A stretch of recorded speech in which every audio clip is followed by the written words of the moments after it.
Yes. The lead Spring Army sends its regards.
Hello, everyone. I'm the Enforcer, and I'm accompanied by Enforcer Matt.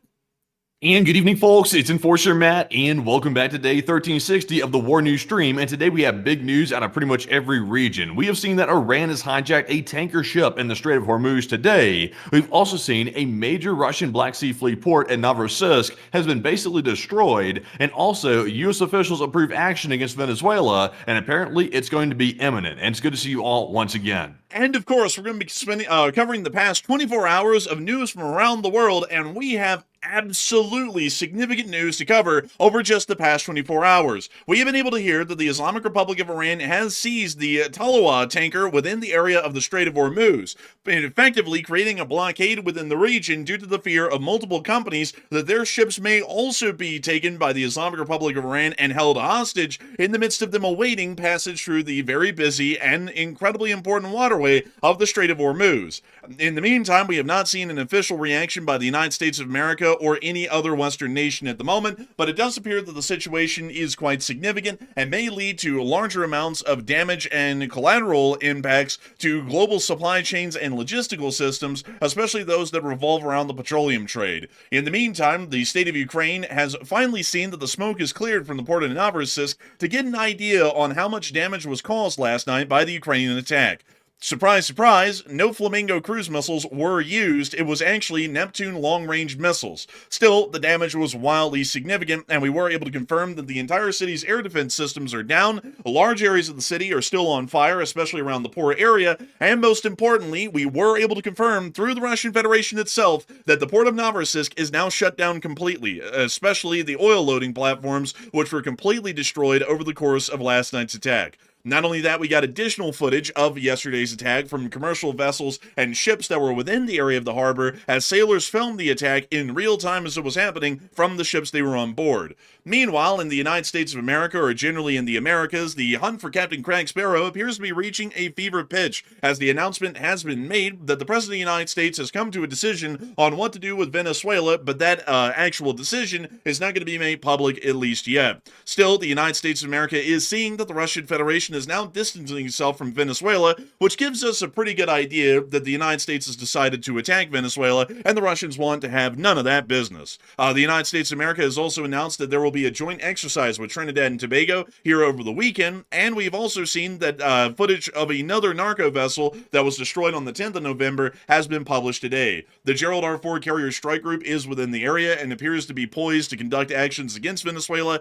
at any moment, with strikes to be expected over the course of this weekend as the stock market will be closed. Mexico is also going to be helping with intercepting and destroying drug boats around the area of their coastline, while at the same time, more information and news has come out from the U.S. government that apparently a lot of advisors are trying to dissuade the president from pushing forward with U.S. sanctions, and a U.S. investment firm is considering purchasing all of Lukoil's global assets that are not within the Russian Federation for the measly sum of $22 billion. Outside of that, the People's Republic of China and the state of Japan is seeing rising tensions, with the People's Republic of China now announcing to its citizens that they heavily advise against traveling to the state of Japan due to the ongoing tensions. The United States of America has also given the green light to South Korea to produce and field nuclear-powered submarines, while we've also seen an explosion happen within the Jammu and Kashmir region within the Republic of India, which is believed to possibly be some form of a terroristic attack. It's unclear at the moment. Outside of that, we have also seen that the Ukrainian armed forces have continued to hold the line today and inflict significant losses onto the Russian Federation's armed forces, and the United States of America has conducted another B-52 Stratofortress show of force flight around the area of the Estonian-Latvian border over the course of 3 whole hours, only about 20 miles away from the border at the closest. We have an absolutely humongous amount of news that we once again have to cover over just the past 24 hours alone. And we are going to be making sure to cover each and every single detail from the largest stories of the day on down into the smaller ones as we make it on into the night. Of course, folks, make sure to whip out the popcorn and sit down and enjoy, because the world is getting crazier these days and we're really just here for the ride at this point. So, we are going to be getting on into the biggest stories of the day, starting with the one from the Strait of Hormuz about the seizing of a commercial tanker within the area. Let me go and pull up marine traffic here really quickly to be able to show y'all the amount of ships that are within this area, at least at the moment. So, this is Marine Traffic Global Ship Tracking Systems, and this tracks every single vessel on the planet that is currently at sea, or even the ones that are in port. If we look towards the area of the Strait of Hormuz, you'll actually notice something incredibly interesting. Near to the areas of the city of Dubai, or directly off the coast of Dubai, and then over here on the eastern side of the UAE and Oman, near to the area of the entrance of the Strait of Hormuz on its eastern side, are large clumps of ships that are stationary. These are generally called anchorages, at least around the surrounding area, or at least that's what we're calling them here on the channel. And these are ships that are awaiting transit through the incredibly busy and incredibly highly used Strait of Hormuz. The Strait of Hormuz is an incredibly important area, at least as far as strategic concerns are focused, and also on top of that for economic concerns. A large amount of the oil loading ports within the Middle East are actually inside of the Persian Gulf, either in the United Arab Emirates, Qatar, Saudi Arabia, Kuwait, or Iraq. Basically, any ship that wants to get access to Middle Eastern oil has to make the passage through this little strait, which is only about 50 miles wide, to be able to make it into the Persian Gulf and access the Middle Eastern oil to be able to ship it out into the global markets. The Middle East makes up a significant amount of the global oil production annually, with something around 25 to 33% of all global oil production originating within the Middle East, meaning that this is an incredibly important passageway for all nations concerned around the world, as any sort of interdiction of the safe travel or international waters around this area could result in major supply chain shortages of crude oil and petroleum around the entirety of the world and lead to a skyrocketing in prices. It appears that the Islamic Republic of Iran is now taking concerted action to cause a very incident like that, as we were able to hear a sequence of events starting quite literally last night while we were rounding out the show on air that is giving us an idea that the Islamic Republic of Iran is going to start an effective blockade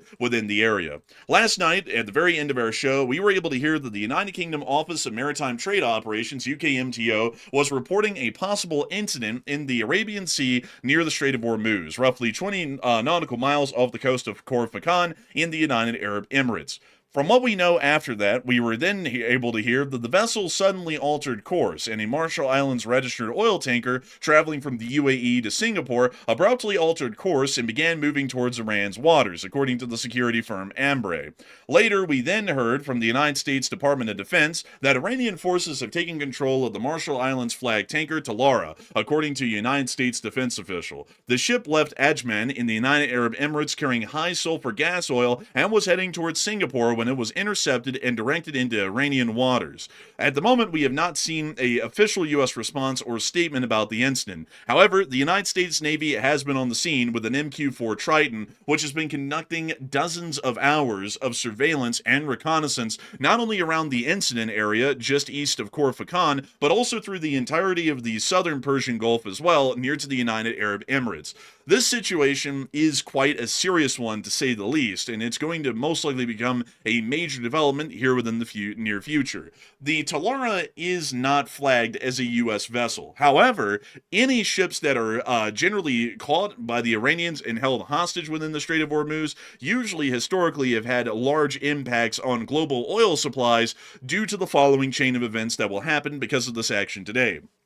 Many companies will start to consider the passage through the Strait of Hormuz to be incredibly risky, considering that the crew of the vessel and the ship itself may be captured by the Islamic Republic of Iran, and the ship and crew could be held hostage for an indefinite period of time. A large amount of companies could stand to lose a great deal of financial value, especially if the ship is never recovered, and so for this reason, a lot of companies are going to start considering the Strait of Hormuz to be effectively blockaded.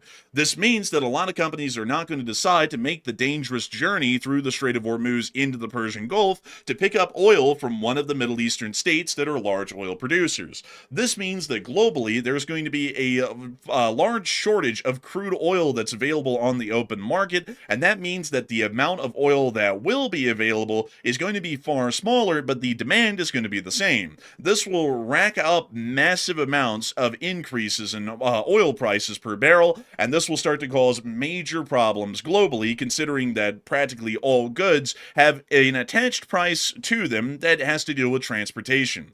That is going to start causing significant issues, especially if this goes on long term. There's only one of two things that these companies can do at this point. Either they can try and run the blockade, which is practically in effect at this point, and hope that the Iranians do not seize their vessel while it's transiting the Strait of Hormuz, which is running some odds. These oil vessels are not incredibly fast. Most of them can only get up to a speed of about 14 knots, and an Iranian speedboat can get up to a speed about 40 knots, meaning that they'll never be able to outspeed the small Iranian Revolutionary Guard, well, the Islamic Revolutionary Guard Corps vessels that could race out of Bandar Abbas or any of the coastal ports. Another option that they have is that they can wait for a country like the United States of America or any other state like the United Kingdom to start creating convoys that will transit through the Strait of Hormuz with the armed protection of the U.S. or Royal Navy or another navy that could get involved in this, including the French Navy and so on. Those are really the only two options that can be seen at the moment. Otherwise, most companies are going to find the venture too unsafe and too dangerous for the crew and the vessel, and they are going to decide to not transit into the Persian Gulf until they can guarantee the ship and crew's security. This is going to end up becoming a major issue, and this is one that I've got to be entirely honest with y'all, this is an unavoidable issue. The Islamic Republic of Iran, as of today, has created an effective blockade due to the fear that they've caused from the seizure of this vessel, and it's not going to be long before we start to see that a lot of the transits into the area of the Persian Gulf are going to start disappearing. One thing I do have to say, though, that is a little bit interesting about this is that this action is coming right after the United States of America imposed additional sanctions on Lukoil and Rosneft within the Russian Federation. And we generally do understand that the relationship between the Islamic Republic of Iran and the Russian Federation is as friendly as it can get between the two nations. There has been a running theory at the moment that the Islamic Republic of Iran is actually conducting this action to force a global oil shortage due to a large amount of the oil not being able to make it to market, and either forcing the West to lift a large amount of the sanctions that they have on the Russian Federation to ease the pressure, or to start driving up the prices of barrels, generally barrels of oil, to be able to allow the Russian Federation to make enough profit to keep hanging on or stay alive for a little bit longer. Nevertheless, no matter the reason why the Islamic Republic of Iran is conducting such a blockade, it is incredibly clear that they are violating international law, they are violating international maritime law, and not only that, they are conducting an incredibly unsafe and dangerous operation within the Strait of Hormuz that not only is going to damage the Western sphere, but generally the world at large. This has led a great deal of people to talk about the United States and whether or not we should be getting involved in this very scenario that's unfolding right now around the Strait of Hormuz, thanks to the hostile and aggressive actions of the Islamic Republic of Iran. And Matthew, what are people thinking should be done about this, if anything, and what are you thinking as well?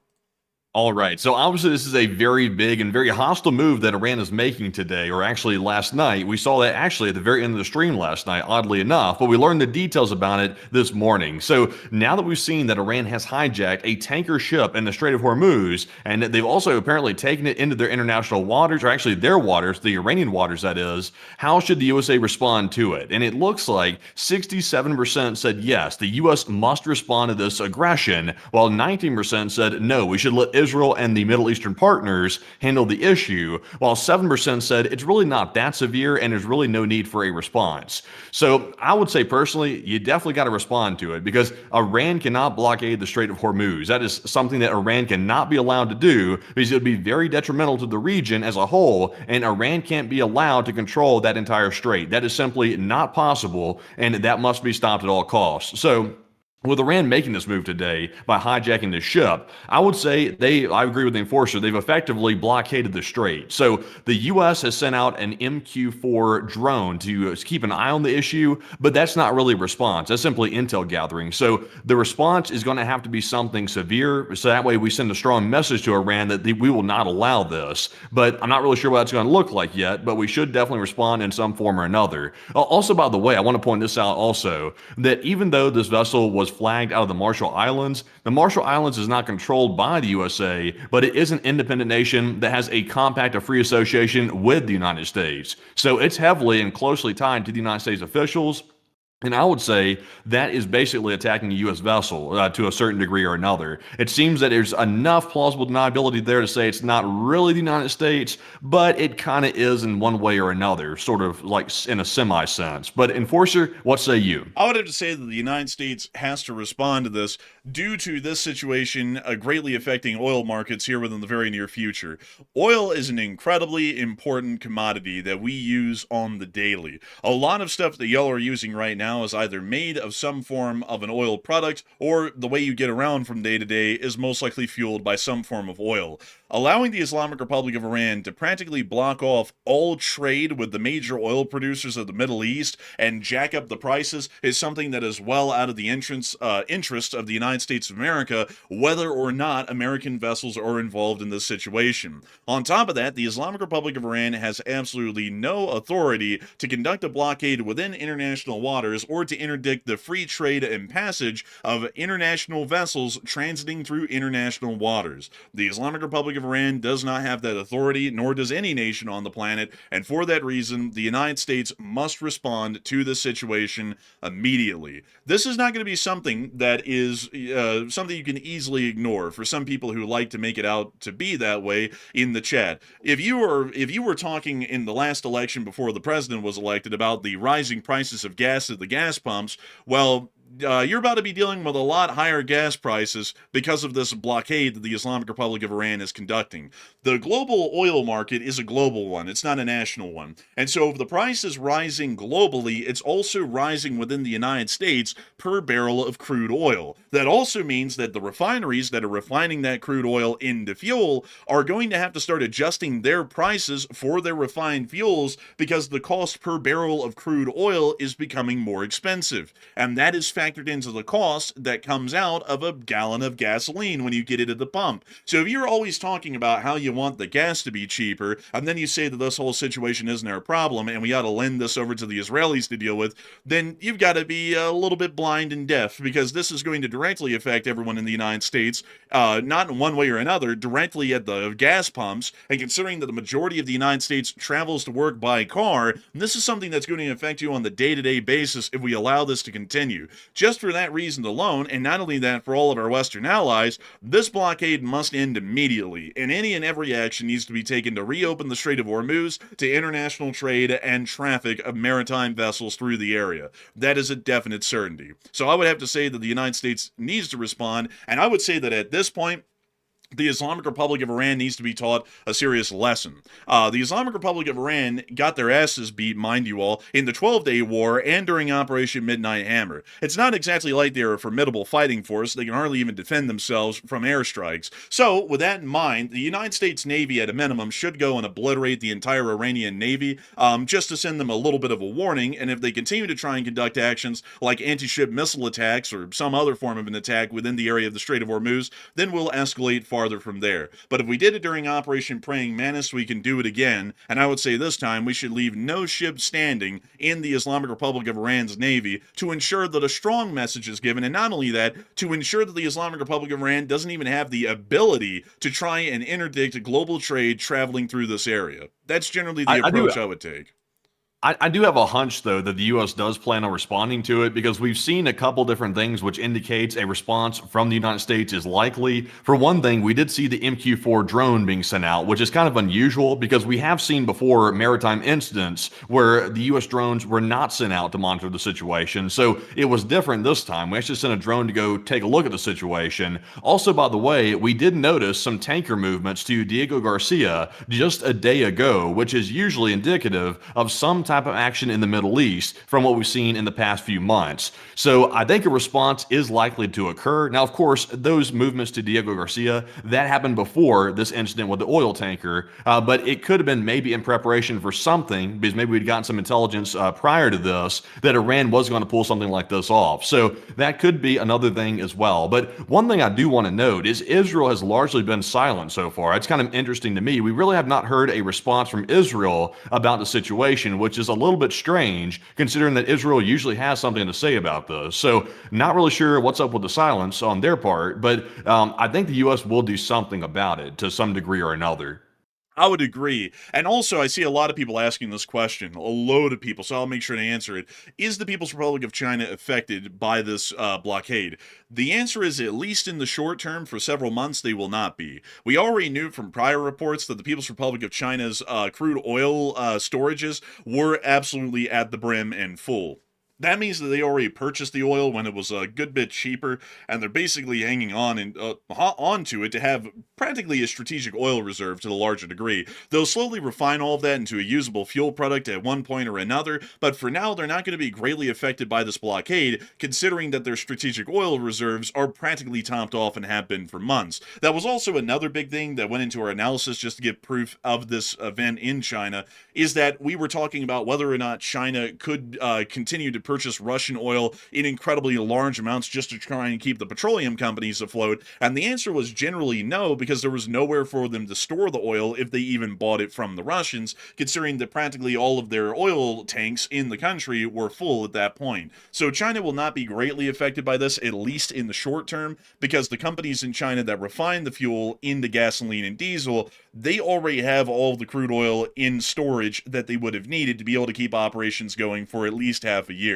So they're not going to be that greatly affected. And that also shows that this may be a greater strategy that has been created in conjunction with the Russians and the Chinese in Iran, considering that China appears to be pretty much okay and they'll be able to float through this just fine, and the Russian Federation is suffering from massive sanctions, and a rising price of per barrel of oil would actually be incredibly beneficial beneficial to them, considering that a very small of their amount of their oil is now able to make it out to market. So it would make their oil pretty much a pack-a-punch per barrel of crude, because they would be able to get maybe twice the value per barrel than they were prior.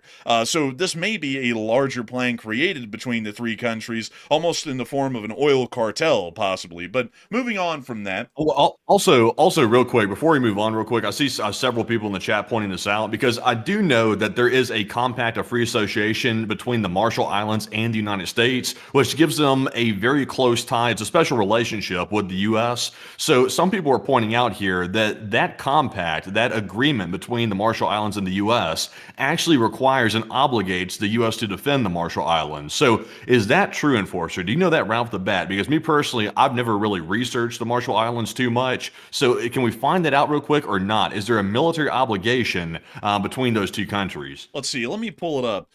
Does the U.S. have a defensive pact? Let's see. Defensive pact. On the spot research. You got to love it. Marshall. Yeah, you gotta love it. We don't really do this a lot. We usually try and pre-research this. So at least according to the AI, the Compact of Free Association is a defense pact. And a defense pact, in the most simple of terms, to explain what a defense pact is and not go through all the creative stuff like a free association compact, a defensive pact means that we have a defensive alliance with the Marshall Islands. So if the United States is attacked, we can call on the Marshall Islands to help us, or if the Marshall Islands is attacked, they can call on the United States to help them, and we are pretty much obligated to help them by treaty at that point. So it does appear that, at least by the AI statement, which we're going to take at face value for the moment, it does appear that the Compact of Free Association is, in creative terms, more or less, a defensive pact. So the United States could be obligated to defend the Marshall Islands only if the Marshall Islands requests that defense. If the Marshall Islands does not request the United States to get involved, we don't have to get involved. That would be on our own volition if we got involved without them calling us in. If they call us in, by treaty, we legally, we could break the treaty. It'll be pretty bad for public reputation purposes globally. But if they call on us, at least in theory, we have to respond to their defense and help them out. So that appears to be the instance or the case at the moment.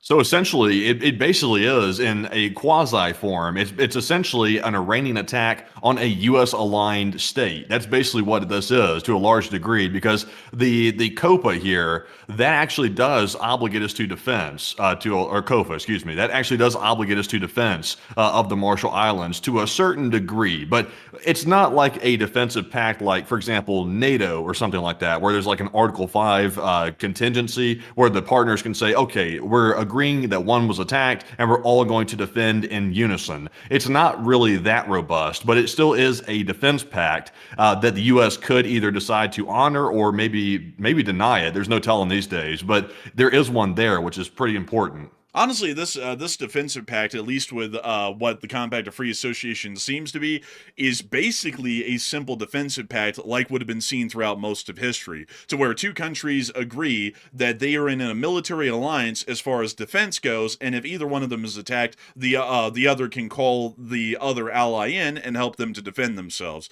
That appears to be the treaty, at least as it stands right now with the Marshall Islands. It's not anything that's complicated. Really, one of the most complicated sorts of, I guess you could say, alliances that we had seen in modern history would have been the Triple Alliance and the Triple Entente leading up to the First World War. That was really one of the more complex alliances that we had seen historically up till that point. But before that, most alliances would have existed in this metric, and each country would have had an individual defensive pact with another. So instead of everyone being a member of NATO, like we are nowadays, which gives a general framework for defense and makes it a broader defense alliance, in the olden times, back in the 1800s, 1700s, and so on, the United Kingdom would have individual defensive pacts or military alliances with, just to give some examples, Germany, which would have been Hanover, and other countries within the region. And if Hanover was attacked, Hanover could call on the British to come and help them if they were invaded, and the British would be obligated to respond and help defend Hanover. So that's basically what this is, in a more modern form, and of course with a far more corporate wording being attached to the fact it's a defensive pact. But anyways, with that, I hope that does address that well, and we will be keeping an eye on this development at the moment. Right now, it doesn't appear that anyone in the international diplomatic sphere has made any comments on this yet, but we will be waiting to see because this cannot go unanswered, at least what's happening down there at the moment. Moving on out of the Islamic Republic of Iran and on into the port of Novorossiysk, which is also a major piece of news for the day, we've got a ton of fun stuff to talk about from the aftermath of what actually happened at the port of Novorossiysk. To put it mildly, the port has literally been destroyed. This is not even an exaggeration. The port has completely ceased to function as of today, according to what we've been able to hear. We also have to give a correction to news that was reported from last night and give an official retraction of information that was presented as fact, as we have now been able to hear and update our information that Flamingo cruise missiles were apparently not used at all, and the supposed Ukrainian Ministry of Defense statement that stated that they were flamingos was apparently dubiously sourced, from what we understand.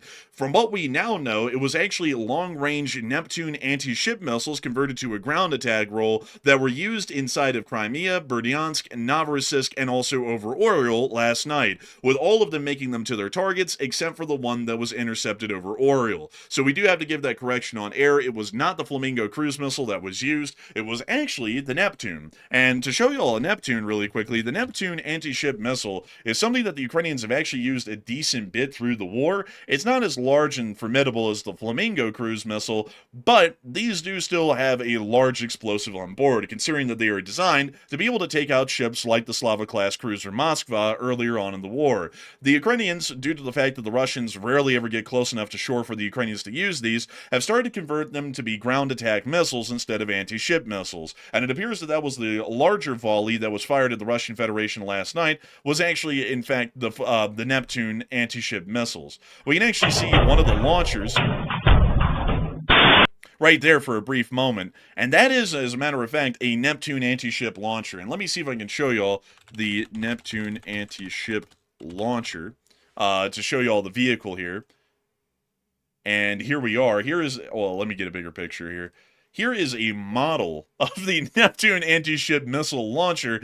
And you can also see here in this clip that this does appear to be a very similar system to that of the Neptune anti-ship missile launchers, or as they're actually called, the transport-erector launchers. So it does appear that the state of Ukraine used the Neptunes instead of the Flamingos. We still cannot confirm at this moment the actual combat use of a Flamingo cruise missile yet, unfortunately. But moving on down into Novorossiysk, that does not mean that the damage was lighter. The damage was still insane. We have now been able to hear, as the smoke cleared over the Russian coastal defense battery at the mouth of the Bay of Novorossiysk, that it appears that 2 entire S-400 battalions, which means both of the launcher systems, the acquisition radar, the targeting radar, all of the launchers, and the generator vehicle were all destroyed twice over, including an additional Pantsir S-1 system. We also got an additional clip of the explosions happening at the coastal defense station, which does give us an idea that the solid propellant of all S-400s were pretty much going off at the same time after the Neptune slammed down in the midst of them.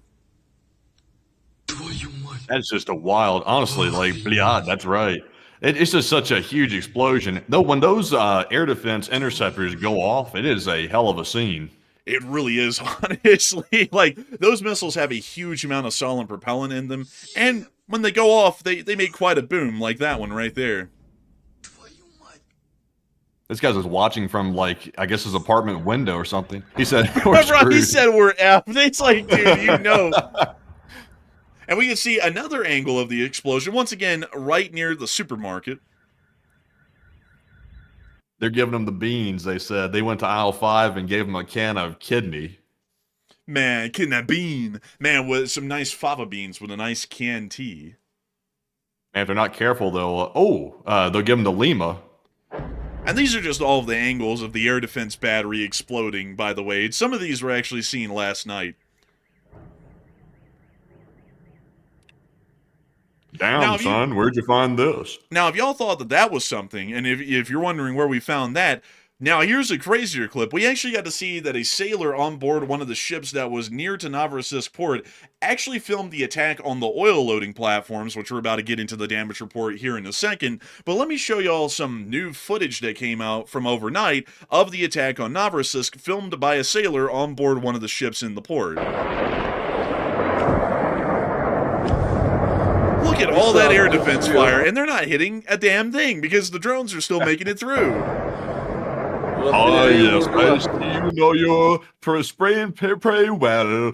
Good one, sir. Man, honestly, this was insane. You can hear the sound of thousands of rounds being fired into the air about every few seconds, and still, they did not shoot down a single drone. So not only did the whole coastal artillery battery, or at least the air defense battery, get destroyed overnight down at the mouth of the bay, but all the guys with machine guns in the bay also could not mount an effective defense against the drones either. Meaning, literally, the entire city's air defense systems were inoperable last night. And here it goes again. Means, though, to see this volume of air defense, even with some of the amount of action, that shows you how important this port was, because they would not have had this much air defense, which is in short supply inside of Russia, concentrated in this one port if it wasn't critical. So that proves it. Honestly, I would agree with you. Also, another thing that's really interesting here, I wanted to point this out because some of y'all are probably like, what the hell is that? That little flare right there that's being fired is actually a star shell. And you actually see one of them right there. So this also is a very interesting fact as well. Nobody in the whole port has night vision at all. That's crazy. Because if they had night vision, they wouldn't use the star shell. The reason why they're using the star shell is that it pretty much operates as an artificial sun within a small area. It lights the area up just like it's daylight and allows you to be able to see things that you wouldn't see in the middle of the night. Now, if they had night vision devices and they were mass issued to everyone in the port, they would not need a star shell. They could use spotlights so that way everyone's nods wouldn't get burned out by a star shell burning their retinas out while they're looking through their nods. So this also confirms that they're firing into the pitch black at night without even knowing if anything is directly overhead that they're shooting at when they were firing earlier in the clip. But there goes another star shell, and we can see when the video cuts here that second star shell is actually up in the sky and burning at that point. Also, what's up with the... Wait a minute, is that going toward the city? Wow, that's a cool backdrop. They're firing right into people's apartments. Yeah, I didn't notice that until today. They were literally firing at the city. You know, I don't think that's safe. Oh man, that's honestly, I don't know how I missed that yesterday, because I think I saw a different angle that was similar to this one. I didn't realize that the backdrop, literally catching the bullets and catching the munitions, was the city itself. Wow, look at that. It literally is flying like straight across the bay in a perfect arc to go through someone's window in their apartment. I mean, this is just absolutely stupid and unsafe. Oh, and here comes another. Oh, there it is. Oh, wow. Oh, it went right into a crane. Oh, my God. Also, by the way, back the video up a little bit. What was that blue beam that I kept seeing across the ground, like near the first part of the video? Like, go back toward the beginning. What is that blue beam right there? Oh, those look like they might be searchlights. That's a strange searchlight. It's almost like a laser. Yeah, it almost is, but you can see over there in like the cloud cover or kind of the fog that it's like a roundish sort of a beam. So it's leading me to believe that these may be spotlights and they just look a little odd. And also you can see one of them right over there where the mouse cursor's at, and it does appear to be a beam of white light. It's just that for some reason it's showing up blue in the camera. Interesting, interesting. But still, an absolutely wild clip of what was going down in Novorossiysk. Now, let's get to all of the damage that we weren't able to confirm last night because the attack was still fresh, but we now can confirm today. So let's zoom on into Novorossiysk and go through it piece by piece. First off, we have to come down here. This is the major oil loading dock, or pier, of the Russian Federation's Novorossiysk port. You can see a large amount of the pipework and plumbing that is needed to be able to transport the fuel onto the oil vessels that are sitting offshore here, here, and here. This facility was completely destroyed. Let me show y'all. multiple fires are burning. And if you look at the firm satellite, the coastal defense battery is on fire. There are also a couple of other facilities further on up in the port that are on fire, and the entire oil loading platform was a giant roaring inferno overnight. It was even larger than the coastal defense battery and its fire and explosion that happened earlier on in the night. So this is giving us a clear indication that that part of the port has been completely destroyed. We also were able to see a little bit of the damage here as well, showing us that oil loading platform, the major fires that had broken out, and also the exact geolocation of the buildings that were seen in this picture from satellite, which once again confirms that that fire was somewhere around this general area of the oil loading facility, pretty much smack dab within the center. Another interesting thing about this is if y'all ever had any doubts that this facility is completely out of action, we were able to hear from sources that spoke to Reuters today that all oil operations at the port of Novorossiysk have been halted, meaning the port has effectively been destroyed. This was reported by Reuters and comes only 3 days after the latest Ukrainian strike against oil infrastructure in the neighboring city of Tawap's, about 70 miles south. With both oil terminals taken out, Russia is currently not loading a single drop of oil in the whole of the Black Sea, leaving Ust-Luga in the Baltic Sea at the moment as the last remaining large sea terminal in the entirety of the Russian Federation. There were 4 oil loading ports that Russia had here on the western side of the country. They had Novorossiysk here, they then had Tawap's further on down to the south. I'll show you all that really quickly. This is the oil loading platforms at Tawap's, also knocked out at the moment. And they also had further on north in the Baltic, Pokrovsk right here, which is also an oil loading facility in its own right, its oil loading facility being right here. So out of all 4 of the West Coast oil loading facilities that Russia has, 3 of them have been knocked out of action for now. The only one that's operational is Ust-Luga, and that's it, meaning that if the Ukrainians can hit Ust-Luga over the next week, that means that every single oil loading port within the country will be down and out of action, meaning that even if Russia wanted to try and find a way to skirt sanctions, they wouldn't be able to, because they wouldn't even be able to load a ship with oil at all from anywhere inside the Russian Federation. So right now, Russia... That's a big ask, though, on Ust-Luga, because Ust-Luga has been struck before by Ukraine. I believe they sent drones in a very long-range attack that hit Ust-Luga before, but Ust-Luga, I believe, is the biggest one they have. This is, I think, the biggest one that Russia operates, is this one right here. So to take this one out to an extent where it pretty much knocks it out of action, I think it's going to require a lot larger of an attack than even what we saw at Novorossiysk and all the footage we just looked at. It's going to take even a larger attack to actually take this one out of action. So that might be a big ask right there. And also, I would imagine, although this is putting a lot of stock in Russian competence, I would imagine they're probably protecting this thing extremely closely now that they know it's pretty much the last hope they have. Possibly so. We do know, though, that one Ukrainian drone, a singular Ukrainian drone, took out the entire gas fractionation facility here at the northern part of the port, which is, I think, one of the few in Russia that is capable of transferring liquefied natural gas onto liquefied natural gas carrying ships.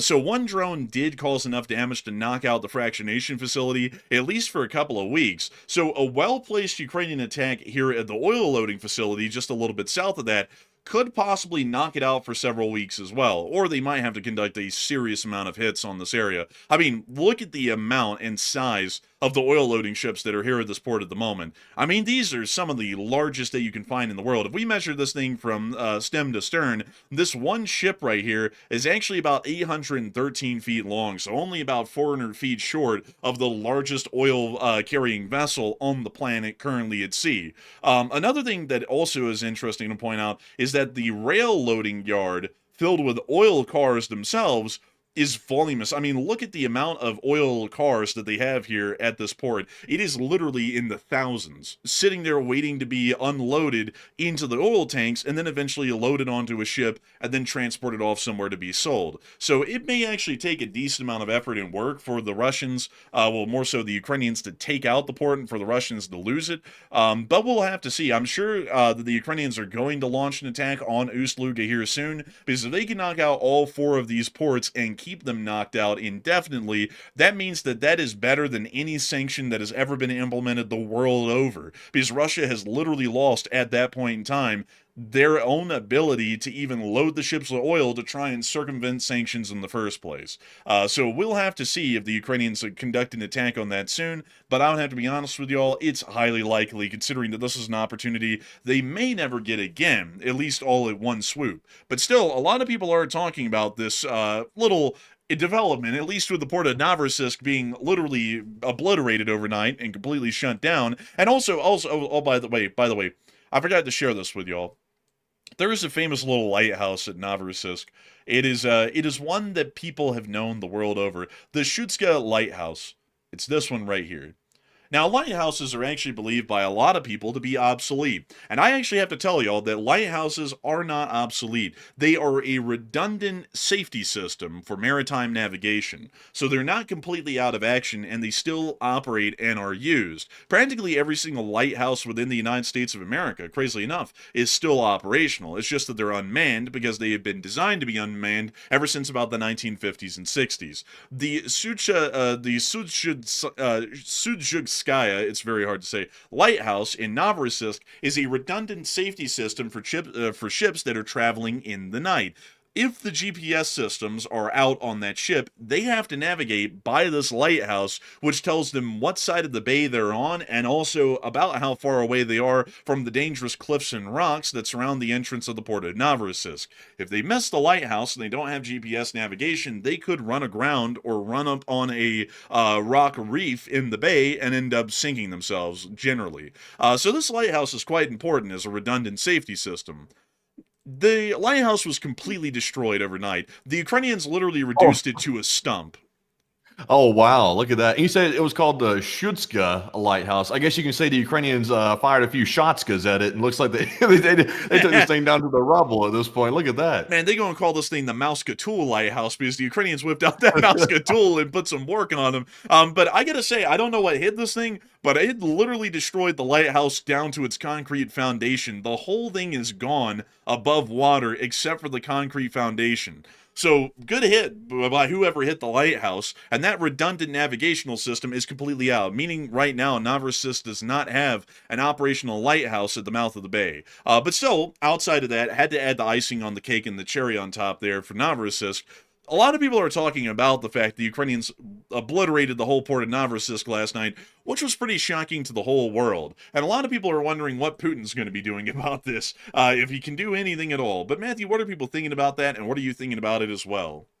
So rumor has it the Russians jumped on the radios as soon as they saw the Ukrainians launching this attack and said, "Shutska's fired, Shutska's fired." But as you can see, though, it was a tough day, or actually a tough night for Russia. Novorossiysk, which was only one of two of the remaining Black Sea ports, actually any of their ports actually, that are still operating, that they can export oil from, has been largely destroyed. As you can see there in all the footage and the images and the satellite pictures, it is in foul shape, and Ukraine did a number on it last night. In fact, that was one of the most comprehensive attacks we've seen throughout the entire last few months combined that Ukraine's actually conducted on Russia. So it looks like what is going to happen now, and 45% said this will push Putin to escalate because now he's being backed into a corner, while 44% said Putin will just be angry and that'll be it, and 5% said the port really wasn't that important. So I will say this. I disagree completely with the 5%. The port was extremely important. It's proven by all the air defense they had around it. They had a lot, and they were firing everything they had. So Novorossiysk was very important, and once again, it was one of two operating ports. Now they're only left with Ust-Luga near the Baltics. So that's not a very good position to be in, because now all Ukraine has to do, if Ukraine can pull it off, is to launch a whopping attack on Ust-Luga, and then Russia is shit out of luck at that point. So I'm going to say that Putin will escalate. I think he will. He's going to try to do something to make Ukraine hesitate before they attack Ust-Luga. So not really sure what that's going to be. I feel like I'm saying that a lot these days because it's getting sort of unpredictable with where Putin's going to go with this, because he's getting pushed into a corner like a scared animal, or a wounded animal, that is. And it's hard to tell. We did see that once again, the Zaporizhzhia nuclear power plant has been damaged by some Russian strike, and it looks like it's back disconnected at least partially from the grid. So that could be maybe something that Putin's doing to warn Ukraine, maybe. It's kind of hard to tell. But Enforcer, what say you? I would have to agree with Enforcer Matt. This is mostly going to push the Russians to escalate, because if they lose their ability to load oil onto a ship at all, Like, they just wouldn't have that ability if Ust-Luga's knocked out. They're not even going to be able to attempt to circumvent sanctions. They won't even be able to get the oil out to sea at all. It's stuck in Russia at that point.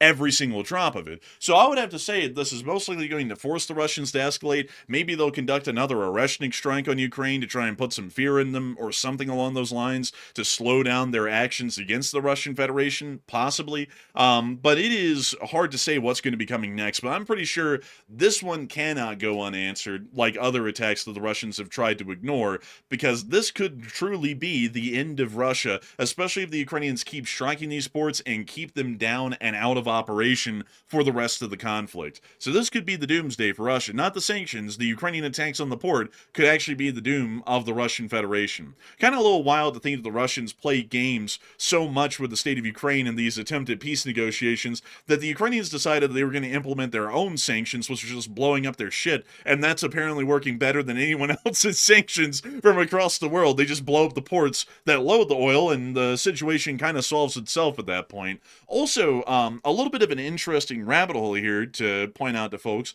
I saw some people saying, oh, there actually isn't that many operational lighthouses within the United States or really anywhere in the world. And let me go and show y'all the list of operational lighthouses within the United States. And let me make sure, let's see, lighthouses, let's see here.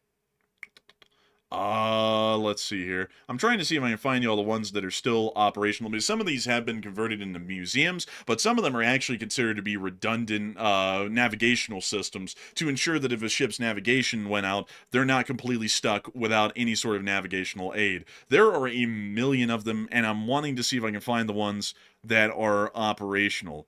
Let's see here. Oh, here we are. The White House Society. I didn't know that existed. Yeah, there is actually a huge deal about the lighthouses, but this website, by the way, is actually operated by the U.S. Coast Guard and the Department of Homeland Security. But they still have operational lighthouse districts within the United States of America, and you can also go through each and every single district and see the lighthouses that are still operational within each of them. So we'll pick District 1 up in New England just to give you all an idea of how many of them there are. And here they all are, right here.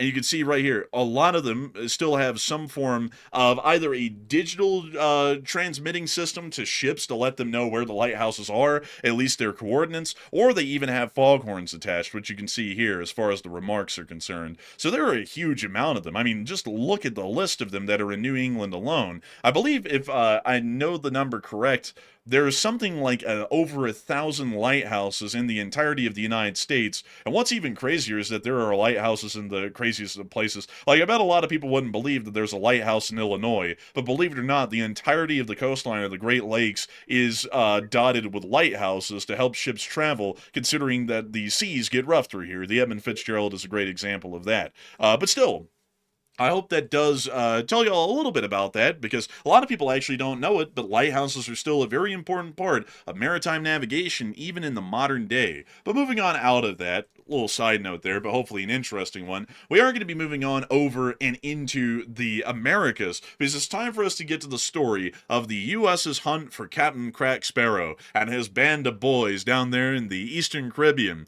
As a former president once said, Captain Crack Sparrow is a bad dude, and he ran a bunch of bad boys. And the current president saying, we're going to blow him up. but beyond that, it's time for us to get on into all of the news that we've gotten today out of the Eastern Caribbean and what's going to be going on in this area, because it is pretty clear at this point, folks, the U.S. is going to strike them. We're just waiting for it to happen. So we're going to be on high alert here at Enforcer HQ over the next several days, especially over the weekend, as we wait to see when the United States conducts a strike against the nation of Venezuela.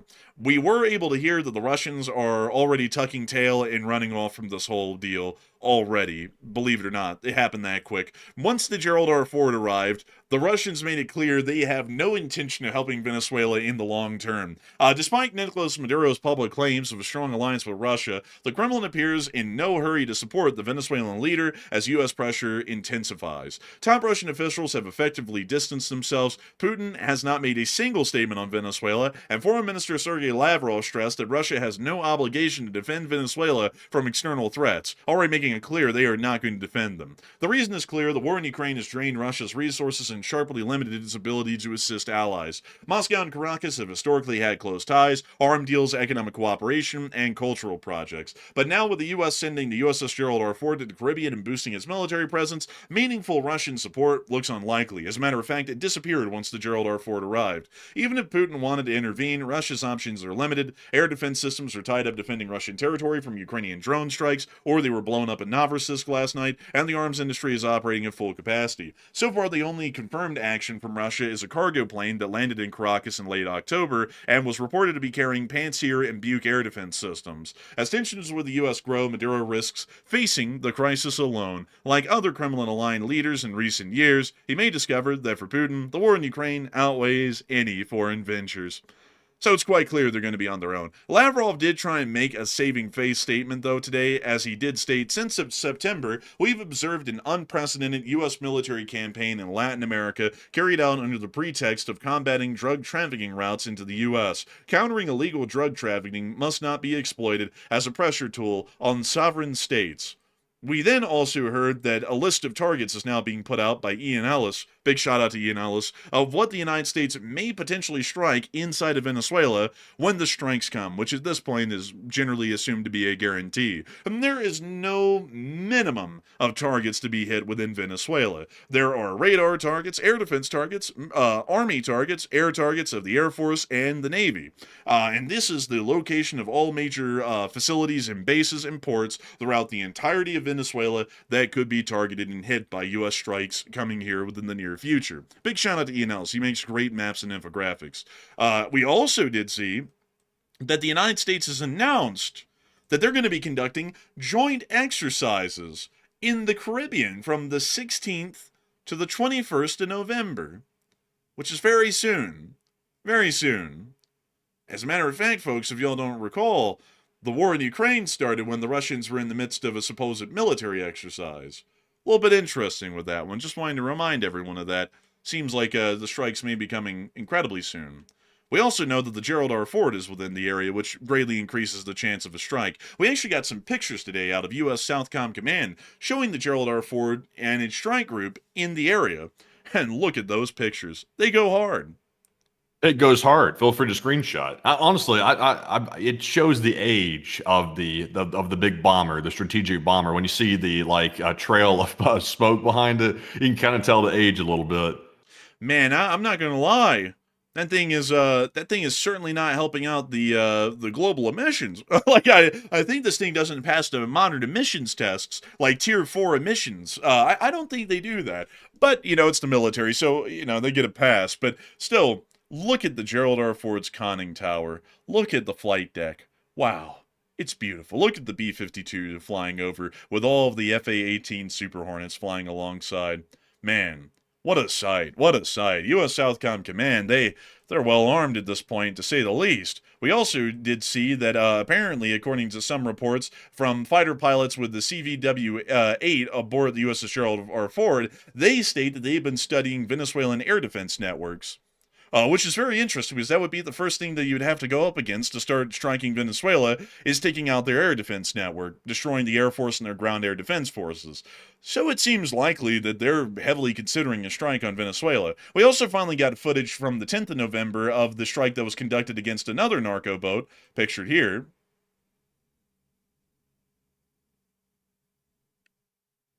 We see that they must have been carrying a lot of flammables on board. That thing's like burning like fuel or something. Man, honestly, things smoking it up. And we also were able to hear from the President of the United States of America today, in one term or another, that he's made up his mind about releasing lists. About conducting strikes against Venezuela. And he stated, "I made up my mind. Yeah, I can't tell you what it would be."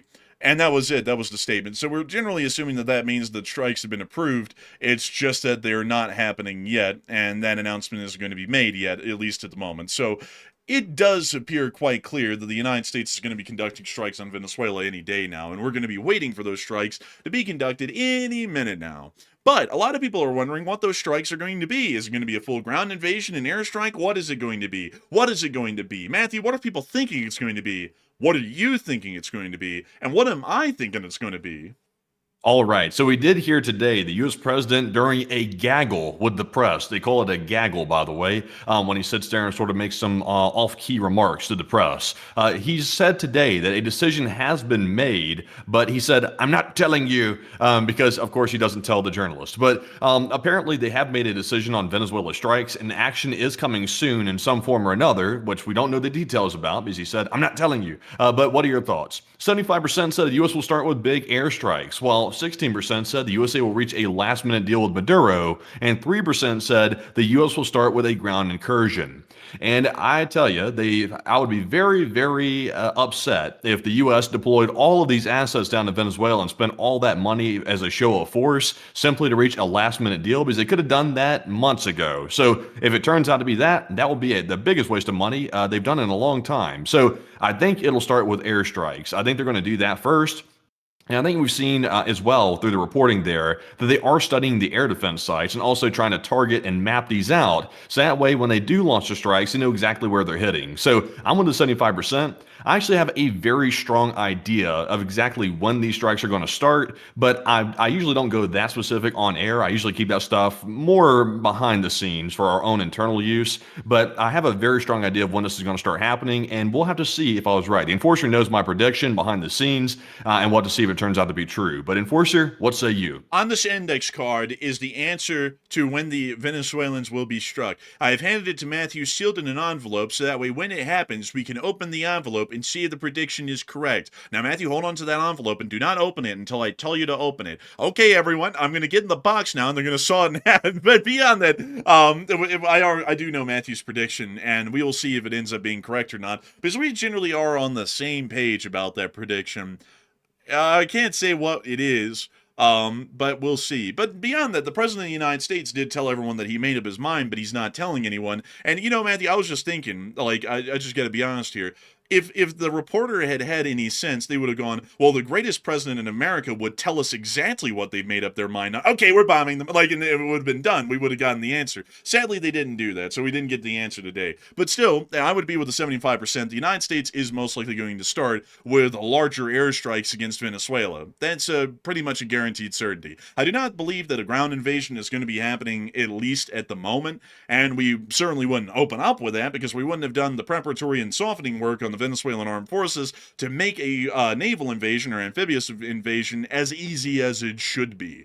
So with that in mind, we're definitely going for airstrikes if we're doing anything. And then we'll probably see, based on how successful the airstrikes are, how much farther this is going to go. If the airstrikes don't really look like they were that successful, ground invasion is guaranteed at that point. If the airstrikes look like they were wildly successful, then it's most likely going to end right then and there, and we won't see any further actions being conducted, at least by the United States against Venezuela. We may try and do this whole thing remote, via Zoom, where we just sit off of the coast and bomb them a little, and then see how far that goes, and then bomb them a little bit more, and then if that keeps failing, then we'll finally show up for an in-person meeting and we'll send the military in. Yeah. It is interesting as well that these military exercises that the U.S. is about to conduct right off the coast of Venezuela are going to be occurring in Trinidad and Tobago, which are islands actually right off of Venezuela. Some say that islands have a very bad connotation these days because, things happen on islands which are not the most savory of events, to say the least. And it looks like the entire war might start with an island, perhaps. That's what people are saying, at least. I would personally say the military exercises that are coming up, that has a very, very suspicious look to it. I'm with the Enforcer on his opinion on that. I think those look like potentially a prelude to something larger. But just because the exercises start on the 16th, which I believe is Sunday, that doesn't mean necessarily airstrikes are going to start at that point by then. Because obviously, you don't have to have military exercises to launch airstrikes, because we have obviously very capable stealth fighters in the area that could conduct it without the exercises as a smokescreen. So it could start even sooner than that. But yeah, islands. It's islands, folks. That's what they're telling me. They said islands. They said, you gotta love islands. You gotta be careful on islands. Bad things happen, they say. Bad things. You know, I've actually heard, man, that there's a friend that I know down there. Did you know I had a friend in Trinidad and Tobago? No, no, no, Yeah, not yeah, really. his name is Bubba, and I actually was hearing that the winds were pretty rough. They were blowing Bubba around down there. I mean, it was kind of Oh, like wow. crazy. And you know, and also on top of that, I know that the United States has really good relations with Trinidad and Tobago because Governor Epstein has actually approved the permission of the U.S. forces to be within Trinidad and Tobago, which is very kind of him. I actually hear that he keeps very immaculate lists and records of all the guys who end up showing up at the islands. It's very interesting. But beyond that, huh? Honestly, the winds down there in Trinidad and Tobago, like they really blow, like they're blowing like constantly. That's what they say. Honestly, you got to be careful about the winds. You got to make sure you're sheltered from it because I've heard there's really good competent weather forecasters that keep an eye on that sort of thing, like Dr. Bubba. But you got to be careful about that. You got to be really careful. Yeah, you gotta be careful about it. You really gotta be careful about it, folks, because and on top of that, folks, we all gotta remember that islands are tricky business. I mean, you know, you can end up going to an island and then you can end up on some kind of an itinerary or something like that, or some sort of a sequence of names of individuals, which is always a very questionable sort of a thing to get involved with. Remember, folks, if someone offers you a flight on a private jet to a small island in the Caribbean and they tell you that it's like Pleasure Island, probably the best thing to do is not go. I have a feeling that that's probably the answer to that equation is to just say no. Like some former president said, just say no to private jets to small islands. Probably the best thing to do. But beyond that, you know, something that's actually interesting is that the country of Trinidad and Tobago is actually made up of two islands. One of them called Trinidad and one of them called Tobago, which is quite interesting that their nation is literally just named after both of the islands. But still, with that, folks, I hope that we've been able to cover this little sequence of events down in the Caribbean somewhat well, because it's going to get hot here pretty quick, or as I might say, it's going to get a little heated here really quickly. You know, Winds of change are blowing. you know, just like they're blowing Bubba around. You know, and it's a crazy thing there. But Hold on, anyways, Bubba. Hold on, buddy. You'll be okay. look.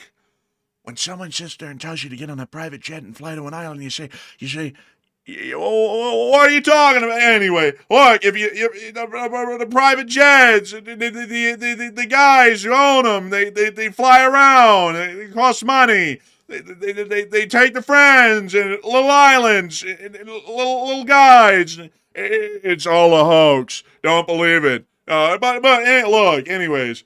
Look, I gotta be honest with you. This whole Trinidad and Tobago thing's kind of crazy. Kind of crazy, to be entirely honest with you. A lot of people have been looking at these islands and they've been saying, wow, we really gotta, get them on our side. We gotta really loosen things up a little, maybe put some baby oil on them, but we're getting a little too far. Some people said, sir, that's not a great idea. Like nuclear testing, not a great idea. Blowing up nuclear bombs in Nevada, not the greatest move. But hey, it is what it is. I gotta be entirely honest with you. But beyond that, it is time for us to move on out of the Caribbean and get on into the rest of our news for the night because we still have a lot of stuff to cover and a long way to go. But before we get on into all of that news that's happening around the rest of the world and also inside Ukraine, we do want to make sure to get a couple of questions from the chat before we move on into the rest of that news. So Matthew, what do we got? All right, and we're really blowing through the news tonight. So let's get right into these super chat questions. Our first one here, and we're going to make sure to spend a good amount of time on each of them because we don't want to blow through the answer too quickly. But the first one here, goes to none other than Old Warrior Fella, who puts in a $50 donation. Very generous of you, Old Warrior, and thank you very much for that support once again and helping to keep the channel running, and we do appreciate that very, very much. And Old Warrior said, the blue line is an illusion opposite of a red sunset, and direct loss meant that smoke absorbed the longer, redder waves that bend and the more energetic blues punched through. Interesting. That's very interesting. I actually did not know that, Old Warrior. And I thank you for sharing why the light looked blue in that video. Thank you so much for sharing a scientific fact with us as to why that was the case, because I actually did not know why in the world the light was blue either. I was trying to explain the best I can, but that sounds like the perfect explanation as to why the light ended up showing up blue. But with that, a humongous thanks to you so much once again for support and helping this channel to keep on running, because if it wasn't for folks like you, we wouldn't be able to make this channel possible, and we wouldn't be able to keep it running. And it's always amazing folks like you who go out of their way to support this channel and help us to keep this thing rolling. So a humongous thanks to you so much once again. And also, I've got to say something here, folks. I got to say something here. I've seen some people saying some certain things in the chat about the kind of jokes that I just said, and I like to apologize for nothing. I make the jokes as apolitical as we can. The jokes are jokes, though, so they've got to be a little bit relevant, but I just did the voice of the former president and the current president and made fun of both of them, and if you can't handle that, you probably are not emotionally mature enough to be here on the show. Like, I don't mean to put it that directly, but at the same time,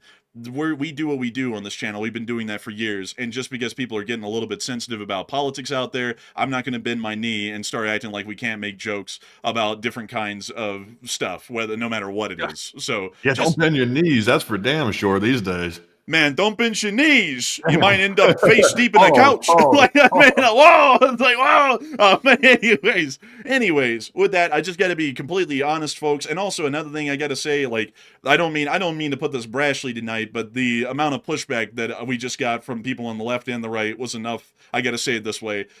This is the Enforcer show. We're the ones at the end of the day who run this thing. If you think you can tell us what to do, you're sorely mistaken. Like, I would highly encourage you to go to an echo chamber where you can hear exactly what you want to hear. So if you lean left, go to whatever shows they have, and if you lean right, go to whatever shows they have. This one leans in the middle, so we make jokes on everyone. It's a fair gambit, and we don't pick a side on that. So hope that does address that well, but I'm not apologizing for nothing.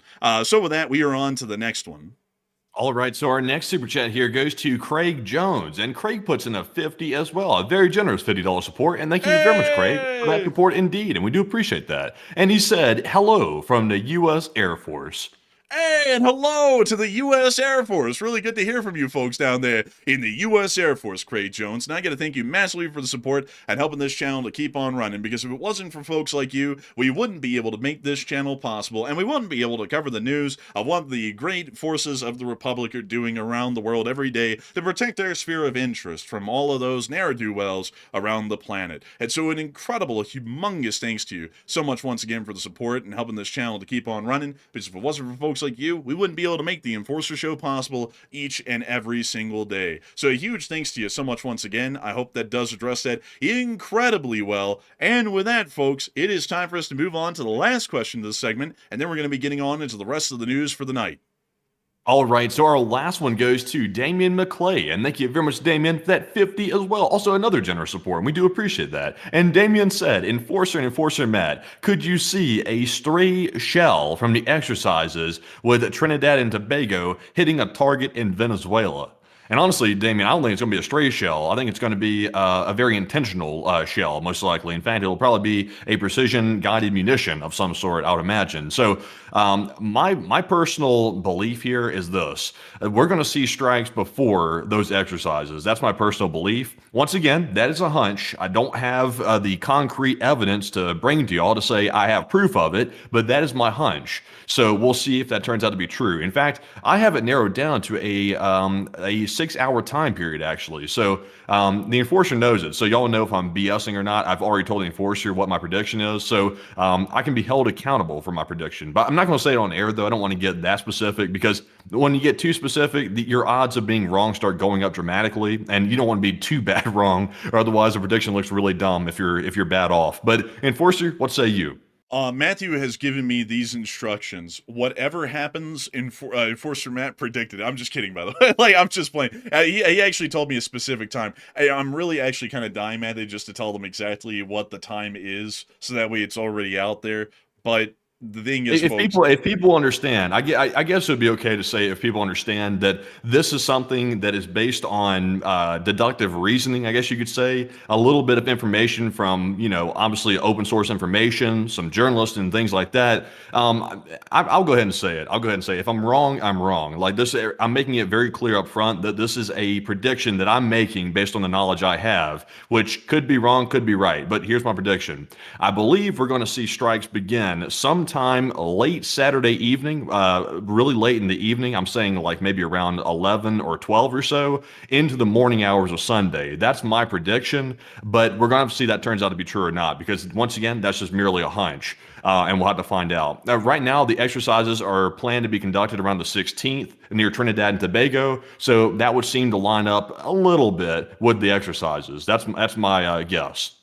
and I would have to say that that is a very accurate guess. I'm generally in line with that as well. It's most likely going to happen over this weekend, and if it doesn't happen over this weekend, it's most likely going to happen around the same time the next weekend. That's generally my guess, or best guess that I could make, because the stock market will be closed during both of those time windows. So that means that there is no way for everyone to panic immediately and start dumping stocks and plummet the stock market into oblivion, because it's closed and no one could be trading during that time. So it is highly likely that it will happen then, either this upcoming weekend or the next one. That's my prediction. So I hope that does address that the best that we can, at least at the moment. And Matthew, did we did get that last super chat there, and to answer it myself, I would say that I would also be with Enforcer Man on that. It's not going to be any strays. It is going to be direct airstrikes into Venezuela, most likely immediately, once that supposed exercise starts to begin. So that's what I would assume. So with that, I hope that does address it the best we can. A humongous thanks to you so much once again for the support and helping this channel to keep on running, because it is folks like you who help to make this thing possible and help us to keep this thing rolling day in and day out. And so with that, folks, it's time for us to get on into the rest of our news for the night. One, we were able to hear that Mexico is now going to be intercepting alleged drug boats off of its coast in an effort to prevent further U.S. strikes near its waters. Inside of Washington, D.C., we also were able to hear news that a U.S. investment firm, Carlyle, explores buying sanctioned Russian oil major Lukoil's $22 billion of foreign assets, including refineries in Europe, stakes in Iraq, Mexico, Nigeria, and U.S. retail stations. They're seeking a U.S. license before the November 21st deadline. So it seems as though they're trying to buy them out. If they bought Lukoil out, Lukoil does get $22 billion, which would help them to keep afloat for a little while, actually a good bit while, possibly another year or two. But at the same time, it would also ensure that a U.S. investment firm or an equity firm would pretty much hold control of most of Lukoil's foreign assets that are not inside the Russian Federation. So it's a bit of a catch-22 there. You help out the Russians, but you screw them over in the long term, or you just screw them over now and then try and figure it out later. Also, we were able to hear that multiple officials are going to the White House today to seek to dissuade the president on nuclear testing. We actually found out that the president of the United States wasn't talking about nuclear testing as in non-nuclear testing. He actually meant nuclear testing as in blowing up nuclear warheads out in places like Nevada. So a lot of people are against that because no other country on the planet is currently doing that right now at all. So doing that would pretty much open up Pandora's box and allow every nuclear armed power, including Russia and China, to start nuclear testing again, which will get us a lot closer to being in a nuclear war on a day-to-day basis generally, because nuclear escalation would be quite high at that point, and it would keep the tensions at a nice burning boil. So not really the greatest idea. I would also be with those officials as well. That is a terrible idea to start live nuclear warhead testing in the middle of Nevada. But moving on from that, and I also saw Hokie Redneck say North Korea. North Korea is a rogue nuclear state, so nobody really gets to control them. They're really the only one that does that right now. But that does not mean that we should be doing that. Our nuclear weapons work. We already know that. We don't have to go around testing them every day to figure that out. We already did that decades ago, and we know that our weapons will work and that they'll hit the mark. So with that, moving on out of that area and on down south, have you ever seen a thermal power plant blow up? Do you want to? Well, I'm about to show y'all one. Take a look at this. Oh, wow. Oh, my God. Now, what in the world causes a thermal power plant to explode like that? What's inside of it that exploded? I don't know, but it certainly is doing a good job at creating the whole thermal side of things. Yeah, really, honestly. Like you remember the one inside of Russia and Oriole, their thermal power plant got hit, but it didn't go up like this. Like not at all. Man, yeah, like it's kind of crazy. We gave Argentina a $40 billion bailout, and the thermal power plant blows up like a small nuke. I mean, look at this. Like it's a perfectly spherical explosion, and it's huge. I don't know why that blew up that way or how, but it was so crazy that when I saw it today, even if it doesn't add into anything news-wise, I had to show it to y'all because it was just truly a horrific scale of an explosion. I know their ears were ringing. Oh yeah. And they are off to the races. It looks like a lot of people are saying it's likely the natural gas storage tanks that exploded. I guess that would explain it because there was whatever that was, it was extremely flammable because that thing went up like a nuke. Man, that thing went off. It may be that. That was just absolutely wild, to be entirely honest with y'all. But moving on from that and on into East Asia, we've also been able to hear that the United States of America has approved South Korea to build nuclear-powered attack submarines, enabling months-long underwater operations to track Chinese and North Korean vessels as part of an alliance modernization amid Indo-Pacific threats, per the White House readout. From what we understand, nuclear-powered submarines, they're generally quieter than that of a diesel electric. And a lot of people in the comment section on the video earlier today said, oh, unfortunately, you're so wrong. The nuclear submarines are louder than a diesel electric all the time. And I think a lot of those people who were saying that don't remember that diesel electric submarines can only stay underwater for a couple of days before they have to recharge their batteries, hence the diesel electric part. So what happens when they have to recharge the batteries is that they pretty much surface at that point. They deploy a snorkel, and then they turn on the incredibly loud diesel engines. And then they recharge the batteries that way. Once a submarine begins to snorkel, it usually is out of battery power, meaning that it's a sitting duck at that point. Anyone with a seismophone in the area will be able to hear that submarine turn on its diesel motors from dozens of miles away, and they'll know exactly where the submarine is, and they'll go track it down and kill everyone on board and destroy the sub. The nuclear submarines, on the other hand, are louder on an average, but they are quieter overall, considering that they never have to snorkel, so nobody ever hears the extremely loud diesel generators turn on to start refueling the batteries. And also on top of that, a nuclear submarine, unlike a diesel electric, doesn't have to bob around the surface like a porpoise when it's having to snorkel, because a diesel electric almost has to surface to be able to snorkel, meaning that it's at an incredibly low depth, and that also means that if anyone has an active sonar in the area, you are above the thermal layer, and that active sonar is going to ping you. A nuclear submarine doesn't have that issue. It can sit below the thermal layer for months on end, pretty much meaning that a active sonar will never be able to hit it, and on top of that, it's going to heavily distort the sound of the nuclear submarine, considering that it's well below the thermal layer and can stay there for months. So generally, the nuclear submarines are far better. That's why the United States doesn't have any diesel electrics, and that's also why everyone who's broke and poor and sad and stupid in the world has diesel electrics. It's the poor man's submarine. It's not the ideal one. The Nuclear Non-Proliferation Treaty does not state anything about a country not possessing nuclear-powered vessels. It only speaks about nuclear armaments. So for that reason, South Korea is able to build and operate nuclear-powered submarines as long as they are not nuclear armed.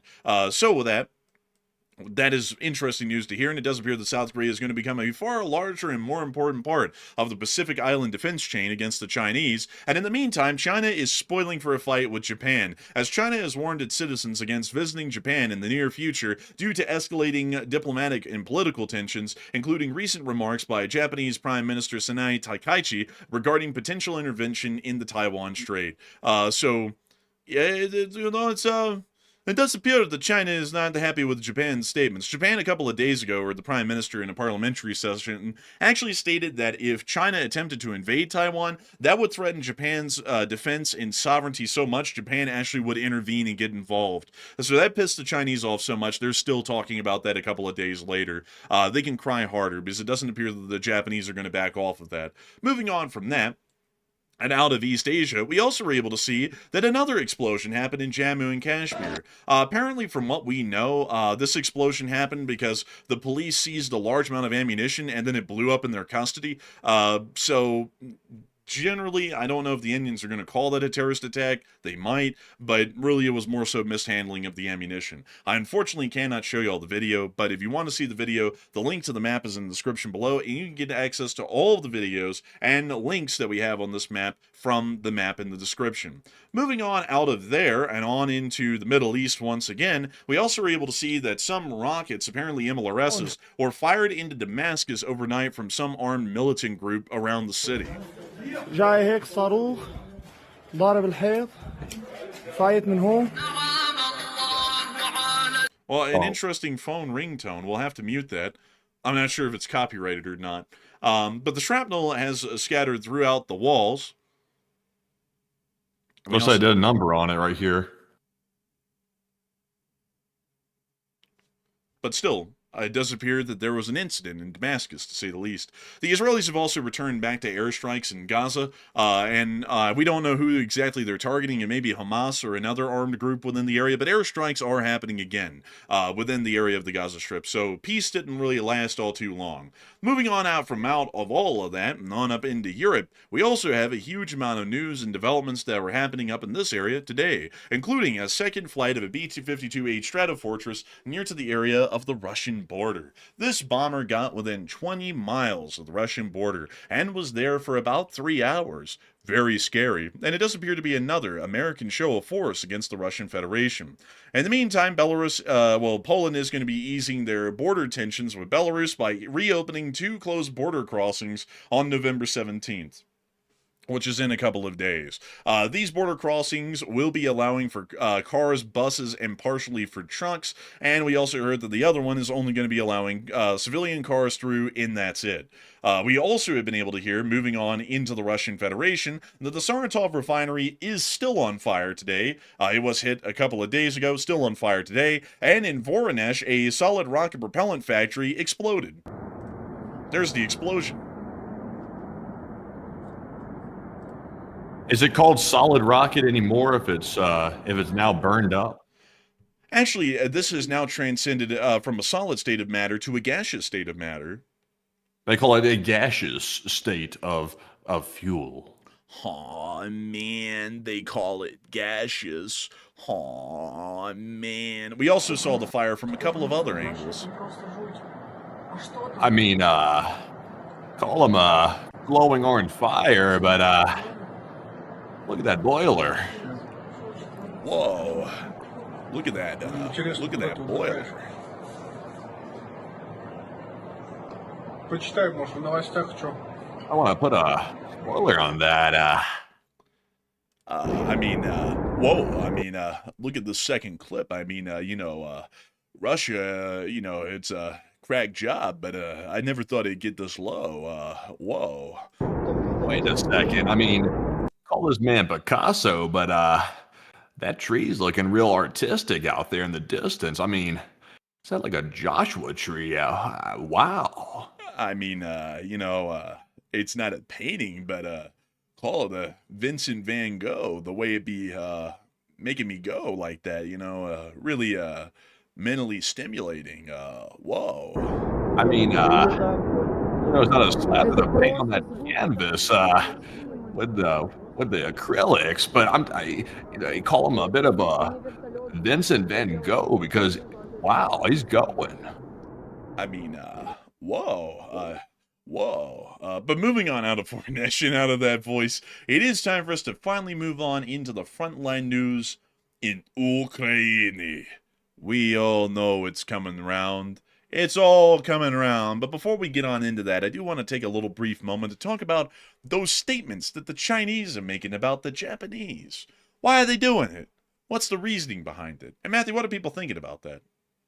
All right, so we do see here that China is warning citizens not to travel to Japan amid the escalating political tensions. What will happen now? Because that's a pretty strong warning right there and seems to indicate something might be about to happen. So 38% said China is just flexing its power, while 30% said China plans to attack Taiwan soon, and 26% said it's a sign of Xi lashing out for whatever reason. So it was certainly a strong warning, and this is actually the second warning that China has issued to Japan in just the last couple of days. days.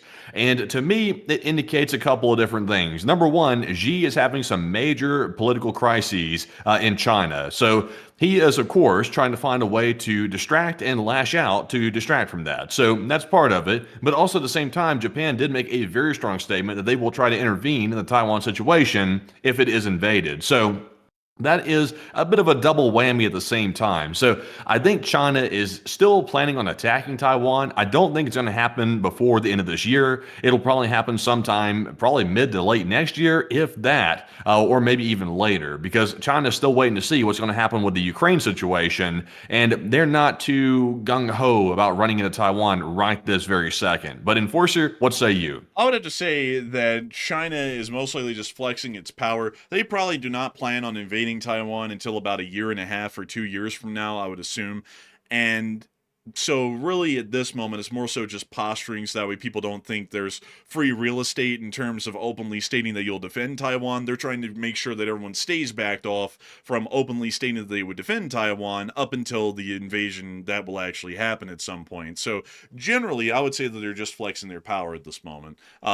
Well, not really even their power. They're just more so bumping their gums at the Japanese. And also, the Chinese don't really like the Japanese. To be entirely honest, nobody in East Asia likes the Japanese because of what the Japanese did to all of them in the Second World War. So they all are still a little bit angry about that. And if you don't believe me, you can go over there and find out for yourself. Everyone in China hates Japan. Everyone in the Koreas, in North and South Korea, generally dislike Japan. And even Taiwan isn't really that big of a friend to Japan. It's an interesting sort of relationship, to say the least, amongst them all. But, I mean, you could say that about the Chinese and other people, like the Tibetans don't really like China, and pretty much everyone in Western China doesn't like the Chinese, and the Koreans don't really like the Chinese, especially the South Koreans, and Taiwan doesn't like them, and Japan doesn't like them. So basically, it's like the spiderweb of relations, but every other country hates the other, but they keep an alliance going for economic reasons, at least South Korea, Japan, and Taiwan do. But moving on from that, it is time for us to move on back up into Europe and start to cover the news from the front lines of Ukraine, which had a lot of news happen today. So moving on down into our location unknowns, we got the Russian casualty report, and it did look good. Miss DC, keeper of the record, stated that 442 drones lost is the 13th highest daily loss. And artillery, it was looking good. And moving on into the casualty report, we were able to confirm that 1,040 Russian troops were wounded and killed over the past 24 hours, along with 2 APCs, 95 supply trucks, 35 artillery pieces, 442 drones, and that was it. But beyond that, it was still a pretty decent day, and it does appear that the Ukrainian armed forces are still putting a couple of losses in extra on the Russians to keep them at bay and stop the advances. Moving on down into the area of the Seberonsky Forest, we did get to see some Ukrainians in the 4th SOF Regiment survive a near miss. We hear them yelling drone, trying to get ready to shoot it down, and it's coming up. You can actually see it back there in the top right of the screen. And they're trying to shoot at it, and it went right by and blew up right in front of them. They were lucky. Damn, that was a close call. We now see them bailing from the vehicle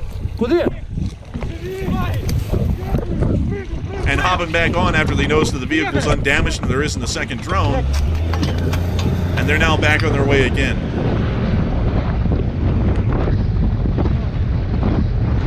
Also, nice kit, by the way. All these guys have very, very nice rifles. Man, it's because it's the 4th SOF Rangers. They are going to be well equipped. A pretty cool emblem, by the way, actually. But still, the Ukrainians, I'll be honest with you, man, the Ukrainians always look way better equipped than the Russians these days, especially in the infantry, by far. Like, they are way better off than the Russians equipment-wise. But moving us on further down and towards Myrnohrad, we also saw footage published by the 7th Airborne Assault Corps showing that the Ukrainians are still holding Myrnohrad for now. You see them showing the intro here, and also showing them blowing away the Russian flag off of one of the elevators that is near to the area south of Myrnohrad. Got to get that. You gotta take that flag down. Man, they always get to take them flags down. They don't let them stand around there. But moving on down from Myrnohrad and on into the southern part of Ukraine, we also got to see a MiG-29 using GBU-62s to destroy a small bridge within Zaporizhzhia that was being used for resupplies by the Russian armed forces. And there goes the MiG that's dropping off the GBU-62s.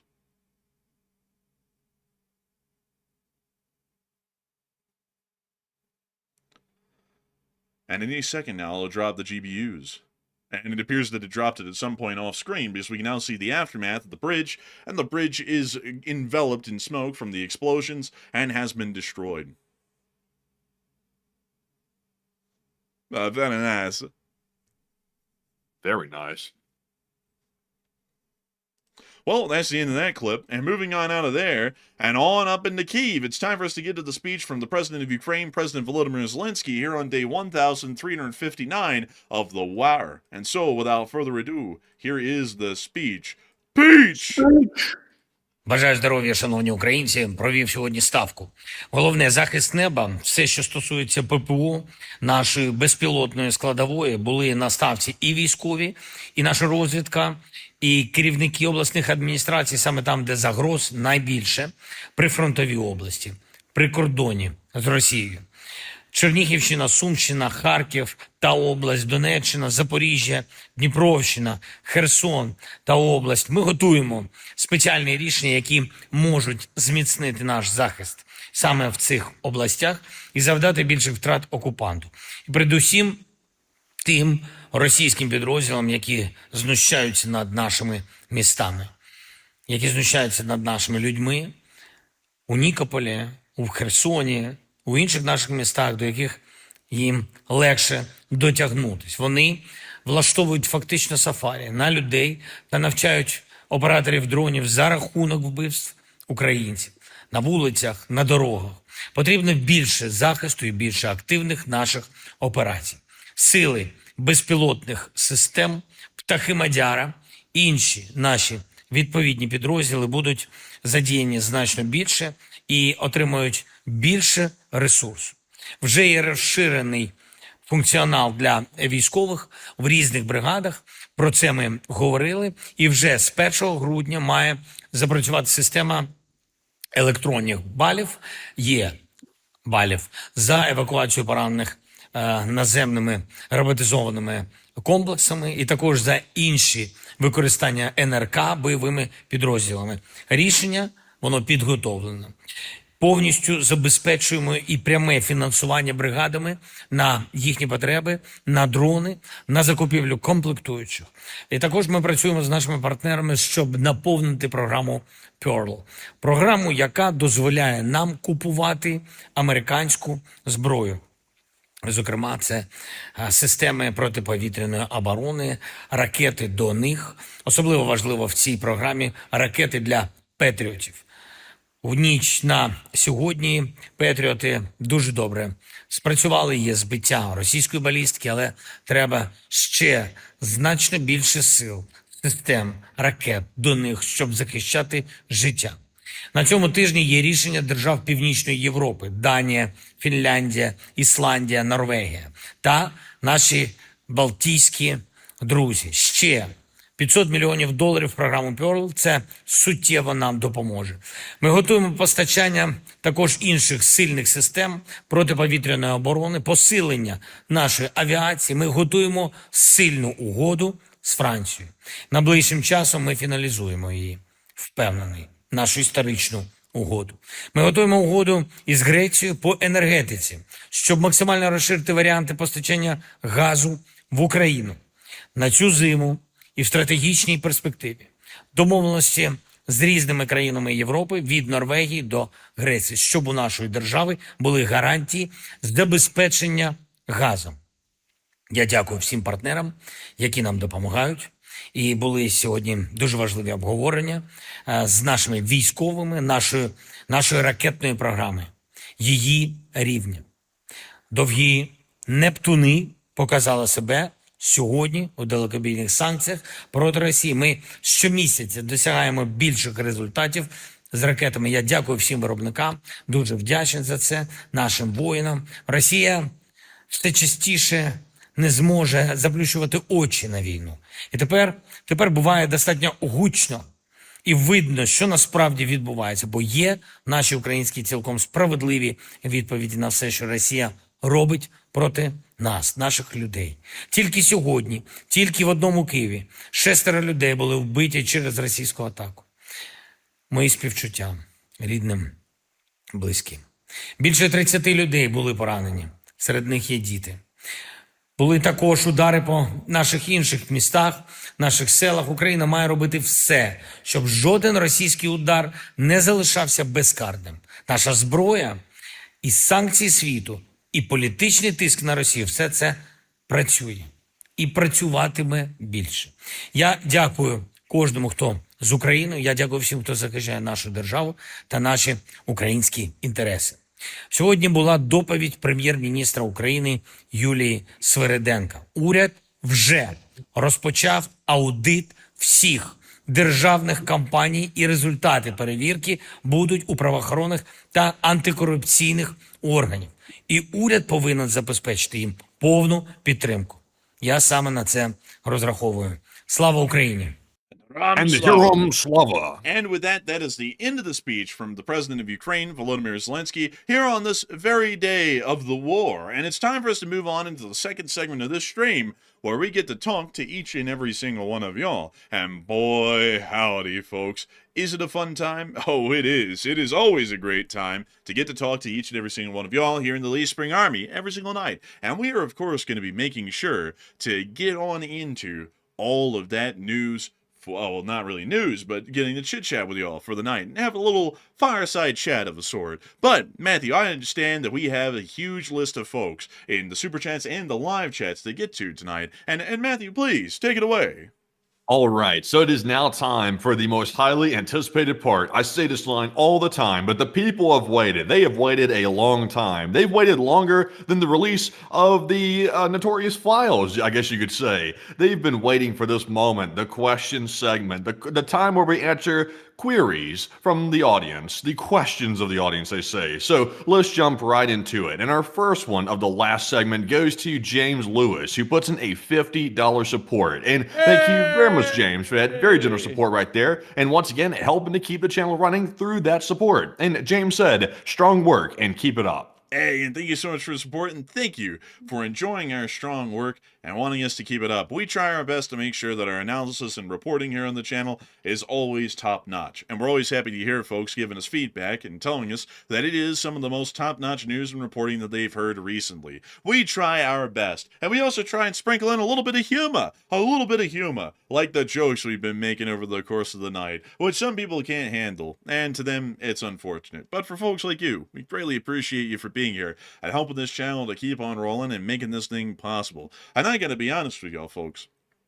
I gotta be entirely honest with y'all. I gotta say, this is something, just a little bit of an introspective thing in America. We made some jokes tonight that were kind of on something that is going on right now and has been going on for years. And I made them as neutral as I could, did both voices of the former president and the current one. And what is crazy, folks, is that there are so many people who cannot take a joke anymore at all. And I don't like, and it's crazy because, you know, you got people who call folks snowflakes from both ends, and then they're also snowflakes as well, and they can't take a good joke. Like, I honestly think no matter how you joke, I always find jokes funny. Like, I'll be honest with y'all, usually when I get off air, I listen to political jokes from all ends, and I find them hilarious, because usually there's a good bit of truth in the jokes, no matter who they're about. But it's always a little bit interesting to me, having to, you know, come on air and try and make light of things that are happening right now. They're kind of big deals. And, you know, just try and make a little joke so that way people can crack a laugh. And then people want to sit there and start acting like they're going to force it down our throats that we can't talk about it or make fun of it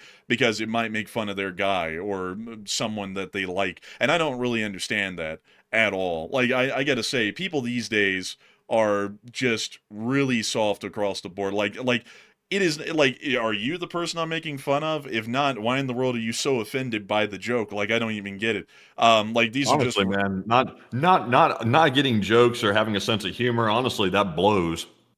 man, it's like blowing Bubba.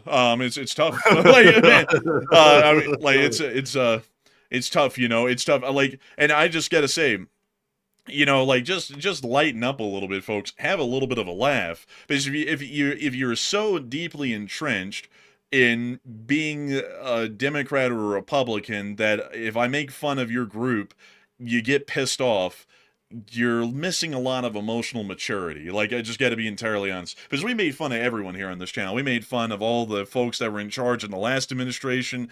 We've been making fun of these people because we're not political, but at the same time, a good joke is a good joke, and I'm not going to miss out on having a laugh just because you like them or not. So I mean, just lighten up, folks, and have a laugh here and there, because it's not going to matter, and also the jokes aren't going to be hurting anyone. And on top of that, they're funny, like they're objectively funny if you really think about them. But anyways, with that, I hope that does address it the best I can, at least from what I can say, because I can also say this: no matter how much people want to try and complain about the jokes, I'm still going to make them. Like, there's nothing's going to stop me from doing them. It's our show at the end of the day. We're the ones who have to get on here and have a good time running it as well, so that way we can keep doing this day after day, pretty much endlessly, 7 days a week. And so, you know, if you don't like the jokes, that's unfortunate, but it's never going to change. So, you know, you can either get with the program or you can go find another show. That's generally how I put it. But anyways, with that, I hope that does address that the best I can, at least with that, because that's been something that got people's feathers ruffled earlier, and I literally saw everyone from every woodwork coming at us at the same time. So with that, it is time for us to move on to the next one, and I just saw someone there. Oh man, I'm I wouldn't gonna. waste too much time on it, to be honest with you. Well, I'll address this one really quick. Someone said you pledged to no politics, so you probably shouldn't joke about it. We pledged to no politics as in we're not going to sit here on this channel and go, the Republicans or the Democrats are the greatest people on earth and the other people are demons. That's what the no politics rule is. As far as joking, I'll joke about whatever the hell I want. It's a free country, and also we run the show. You know, it's not you running the show. If you want to not make that joke, then you can run your own show and not make it. But if I want to make the joke, I'm making the joke. That's how it is. Anyways, with that, we are on to the next one. All right. Now, I was about to say, I think the lesson of the year, lesson of the day, whatever you want to call it like that, is make sure you always choose your words carefully, because words do have meaning, as the old saying goes.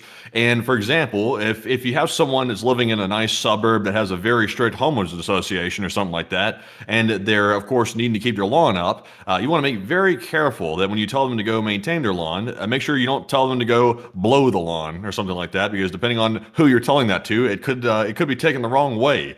So make sure you choose your words carefully. You don't want to go outside and catch someone, blowing the lawn or something like that. But also, say what? Also, sometimes, folks, you never want to say, "Damn, that couch kind of looking bad" to some people. That might get them going off the deep end. You know, like, you gotta be careful. Man, that's that upholstery. I'm telling you right there. That's that upholstery right there. That's the premium. And then also, one more thing, folks. One tip. If you're ever around an old man and he seems to stammer on about a whole bunch of stuff and he doesn't really make a lot of sense, never bring up an ice cream. Don't do it.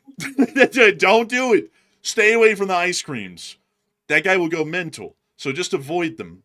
That's not something you want to get into the territory of. But anyways, with that, we are on to the next one. All right, so our next one here is going to go to none other than Christopher Babb. And thank you very much, Christopher, for that $50 support right there. And we do appreciate that very, very much. And Christopher said, is it just me, or is this Venezuela thing feel like we are sending a message to China? Because a war in the Pacific would be kind of similar, and heavy Navy and Marine Corps focused warfare, and island hopping and beach landings. It's almost like a high-stakes exercise. And I thank you so much for the support, and in a way you could look at it like that. In some senses, it does have a bit of similarity to a U.S. operation in the Indo-Pacific, at least in the form that this is going to be a largely naval and marine-based sort of an operation when it is conducted against Venezuela. So in that way you can look at it very similarly. The one thing, though, that I would say is that it's similar, at least in the execution of combat against the Venezuelans, but at the same time, from the logistics side of things, it's a fairly different story. Supply lines to Venezuela are only going to be about 1,200 miles long. If we measured that same distance in the Pacific, we have only made it halfway to Hawaii, just to give an idea of the scale of the supply lines that would be involved. So while our sea lift abilities may be more than adequate to help support and operate forces against Venezuela, which is about 1,200 miles away by sea, the situation would be entirely different in the Pacific. And that's always why I'm a huge proponent on the channel of endlessly advocating for an increase of funding to the Merchant Marine and the U.S. Navy sea lift capabilities, because if they do not have those sea lift capabilities, we have already lost the war in the Pacific before it even began, because we'll never be able to supply or sustain large forces within the area for a sustained period of time. So with that, I hope that does address that the best I can. A huge thanks to you once again for the support and helping this channel to keep it running. But I think you have a bit of a point with it. I'd also say that generally, as far as Venezuela goes, Venezuela is not really being fought, in my opinion, over the cartels. It's really more so, believe it or not, folks, it actually is being fought over the cartels, which makes no sense. But if I was fighting the war for Venezuela, it'd make a lot more sense to position it as a war against China and Russia's growing influence in the Americas, with Venezuela generally being their staunchest ally within the area. So that would generally be the best way that I would market this war, and considering that the Russians have armed and supplied them, it's made the connection obviously clear. And so if we had taken that approach to this conflict from the very onset, this would make a lot of sense, and this would actually be something that I would be 100% be behind. But the idea of destroying the cartels by invading one country when the cartels exist in about a dozen countries within this area makes no sense to me at all. Like, people are saying we're going to invade Venezuela and the cartels are going to be over. I guess they completely forgot about all the Colombian and Mexican cartels and all of the other cartels in Central America that also exist and operate and also ship drugs into the United States. So what in the world is invading Venezuela going to do in terms of stopping the overall number of shipments of drugs into the United States? I mean, if I remember correctly, ICE got shot at by cartels directly along the U.S.-Mexican land border recently, and those cartels were involved in crossing the border and delivering drugs to their middlemen in the United States. So clearly, Venezuela is not on the U.S. land border. So if we go and deal with Venezuela, those guys that are crossing the U.S. border through Mexico, they're not going to stop. They're still there and they're still doing their job. So it just does, like, this whole approach that we're doing, at least with Venezuela, makes no sense. If we're actually doing this to curb Russian and Chinese influence in the region, we should just state that up front and make it incredibly clear that the U.S. is going to be taking extreme actions against any attempted form of influence by the Russians and the Chinese in the Americas. That would make a lot more sense to me, and on top of that, at least in the foreign policy sphere, that is a very strong message to send and shows that we are not playing any games, and if the Chinese even tried to invade Taiwan, something similar would happen then. But still, I hope that does address that the best I can, and a huge thanks to you once again for the support and helping this channel to keep on running. And before we move on to the next one, Christopher Babb actually threw in a really interesting point and said, logistics are different, but we have basing in Japan, South Korea, and other Indo-Pacific countries. The idea of logistics only coming from the U.S. is mute. We have supplies worldwide. That's true to an extent, but we also have to resupply those bases. Those bases are not an unlimited well of munitions and fuel and food and everything else in between that we need to run our armed forces. They still have to be resupplied.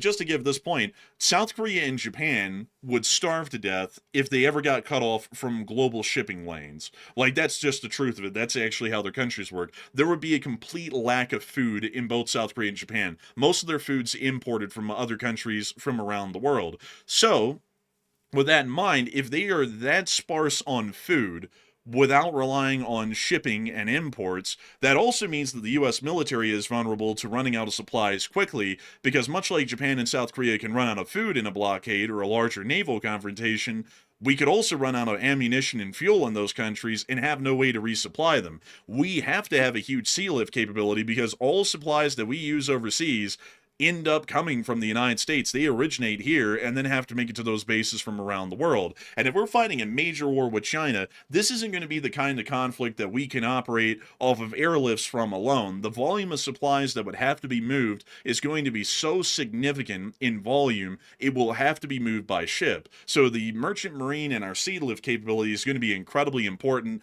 not just to keeping the military operational, but keeping the countries that those bases are in alive and functioning spending as well, so that way they can keep fighting alongside us. So I would say for that reason, that's why I'm always saying and stating that it's very important for us to invest heavily in the sea lift capabilities. If we completely neglect that and pretend like that's not an issue, that is going to come back to bite us. The first step in a war is securing your logistics. If you do not have a way to supply your fighting forces cannot fight. They never get their guns, they never get their ammo, they don't even get their uniforms, they don't have fuel to drive their vehicles around in, they don't even have a way to get new vehicles. They're stuck out there with nothing. So you have to make sure that your forces can be supplied, otherwise this is going to end up as a complete disaster.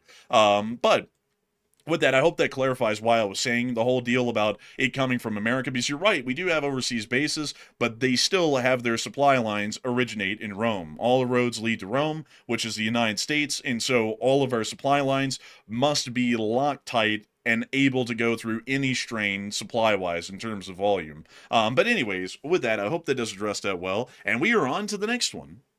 All right, so let's do a little experiment real quick, because I'm seeing some people on the back channels here talking about the airspace over Venezuela being largely cleared out. If we could, let's go to Flight Radar 24 real quick and take a look at the airspace situation there and see if that is even remotely true, because I haven't taken a look at it in a minute. Let's take a look. Oh, it is mostly clear. What is that is that a private jet coming into their airspace from the Brazilian side? What, not any. There's nothing on this thing. Where'd it come from? It took off from Curitiba in southern Brazil and has flown a beeline, and it looks like it's going somewhere into Venezuela at the moment, but I wouldn't really know exactly where. The other flights that are here this is a privilege style flight. This one actually style. What the hell? I don't know what that is, but it apparently originated in Ecuador and it's just passing through. And that's a KLM flight, an Avianca flight, an Air Europa flight, and also a Copa Airlines flight. So every single flight that's flying through Venezuela right now didn't even originate in Venezuela. They originated in another country further west. Interesting. So it does look, because if you look at Colombia, there's a lot of flights. If you look at, like, for example, Guyana, it's a lot of flights. Brazil's got a lot. But Venezuela does appear to be, for the most part, largely cleared out. It looks like most flights are taking a detour around it, except for maybe like 2 or 3 of them. But that little private plane, though, that came from the coast of Brazil is interesting, though, because I can't tell. It looks like it might be going to Caracas, actually. I can't really tell if we don't know if it's going to land there, obviously. It doesn't have its destination. And there's literally no information about this aircraft on this listing right here, which is kind of fascinating. Interestingly enough, it's flying at 40,000 feet as well. Which isn't incredibly high for a commercial flight, but it's interesting. That's not commercial. That's a Dassault Falcon. That's like a little private jet. Man, Dassault. If I remember correctly, man, I think that one guy. I cast a spell on tube full of demons. I think he has one of these. I can't remember for certain, but he's got a private jet of some sort. But I think it is a Dassault or something. But it's weird though. Like it's taking it's literally going across almost the whole like part of South America almost all the way up to the top. It's why would it go through Venezuela? Like it seems like it's specifically going there.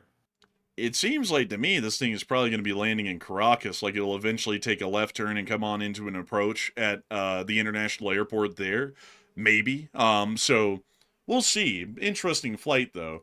Also considering that there's no information about it, really. What about other private jets? Oh, this one has no information available. This one has information available.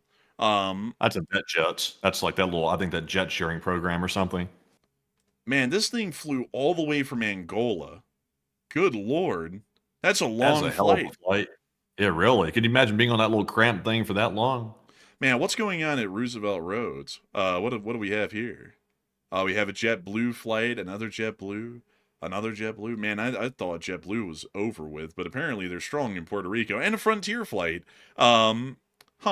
Interesting. There was also a United Airlines flight here, and an American Airlines flight. That's a 787. That's pretty cool. What else is around this area? I'm looking for private jets. Let's go up to the Bahamas. We always know the private jets, or at least one private jet was always flying around here a while ago. Oh, look, there it is. It's got no information on it. That's crazy. Let's see. We also have this helicopter from a private owner. And Miami, God bless Miami. It's always busy there, but, you know, You don't really want to be in Miami. There's not really a lot over the Bahamas. This is just so interesting to me, looking at all this. This is a Gulfstream 5. Wow. That is pretty neat. Not a lot of private jets out at this time of night. Yeah, not too many. I'd imagine there's not too many people that can afford the private jets, I'd imagine. Plebs. What do you mean you can't afford a private jet and a yacht? Every American can afford a private jet and a yacht. The economy's never been better. And what they mean is that you can afford an RC plane and a little RC boat to put in the bathtub. Oh, man, it cracks me up every time. The dumb part about private jets is you have to go through a special terminal to get to. I know some people are like, oh, it's exclusive. Just get on a commercial plane. Like, just get on the commercial plane. Also, the cost of our private jet's insane. Like, for the people who actually have those things, the maintenance on it. I mean, you really just have to be really wanting to flex on people to, like, dump that kind of money on a private plane. It's so goofy. And also, the fact that pastors own private jets, that's astonishing to me as well. And also on top of that, there's the cost of the hangar fees, the fuel, the maintenance, the ground crews, hiring the pilots, all that business. Just that way you can fly around every once in a while. I'll be honest with y'all, I just don't get the whole private jet thing. Like, I honestly would tell y'all, I get the whole private rail car thing way more than a private jet. And honestly, as far as utility goes, a private rail car hardly has the utility and can get you as many places as a private jet. And I still see a greater reason in having one of those than a private jet, just because of how damn expensive it is to have a private jet. It's a money pit. And it's like, I just got to be honest with you, the whole private jet thing, it never will make sense to me at all. And it's like you can get better experience, by the way, for way cheaper in first class on any airlines flight. It's like, and on top of that, if you have people that you're taking on your private jet with you, you're basically on a normal commercial flight at that point. There's other passengers on board. It's not like because you own the jet, you get to do something crazy, like whip them or have them do some crazy stuff where they get on their knees. It's not like any of that happens unless if it's a particular private jet, and that one isn't around anymore. But it just makes no sense to me. I just don't really understand the whole private jet deal. Anyways, with that, I hope that does address that well, at least in our opinions. And it's time for us to move on to the next one. All right, so moving on here to our next one. Also, while we're still on the topic here of Venezuela and looking at their airspace, we are going to ask y'all this question. When do you think the Venezuela strikes will start? And it looks like 37% said Saturday night. Not live, but 28% said much later on, and 20% said Sunday night, and 15% said probably later tonight. So, me personally, like I said before, I think it's going to be late Saturday night into Sunday morning. That's my prediction, but once again, that prediction is just a hunch. So don't take that to the bank, don't try to cash it, and also don't bank anything on it, because it's just a hunch. But I'm with 36%. Now, I would agree. But Enforcer, what say you? I would have to be with the... I thought you said earlier in the stream you were with Sunday night. No. I was saying late Saturday evening or early in the morning hours of Sunday. I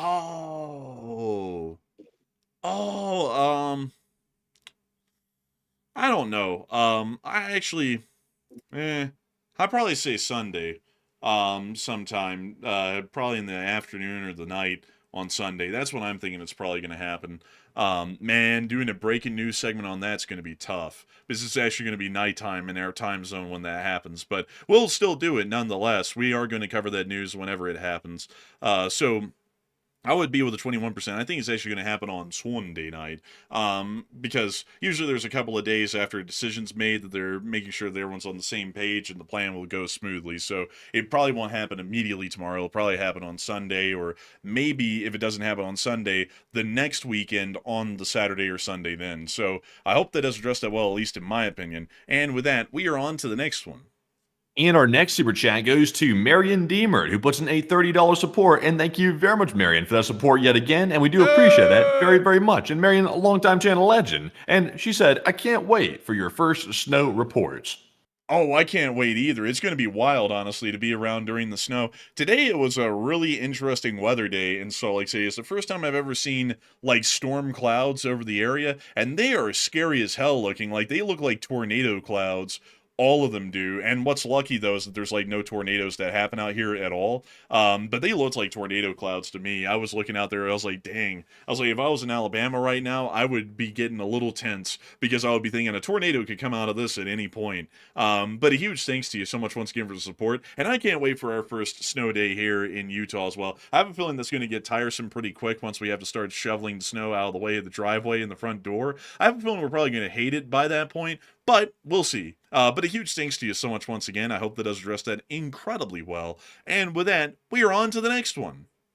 Man, I'll tell you what, you might have to employ a snow blower or something like that. You might have to go out there and blow the snow off the driveway or something with a little bit of a piece of equipment or machinery, you know, something like that. But that's just what they're telling me. That's the rumor on the street. But anyways, moving on from that and moving on to our next super chat question. This one goes to My Hands Are on Fire. And I hope you get some water for that. And they put in a $22 support. And thank you very much, good sir, for that support once again. He said, holy crap.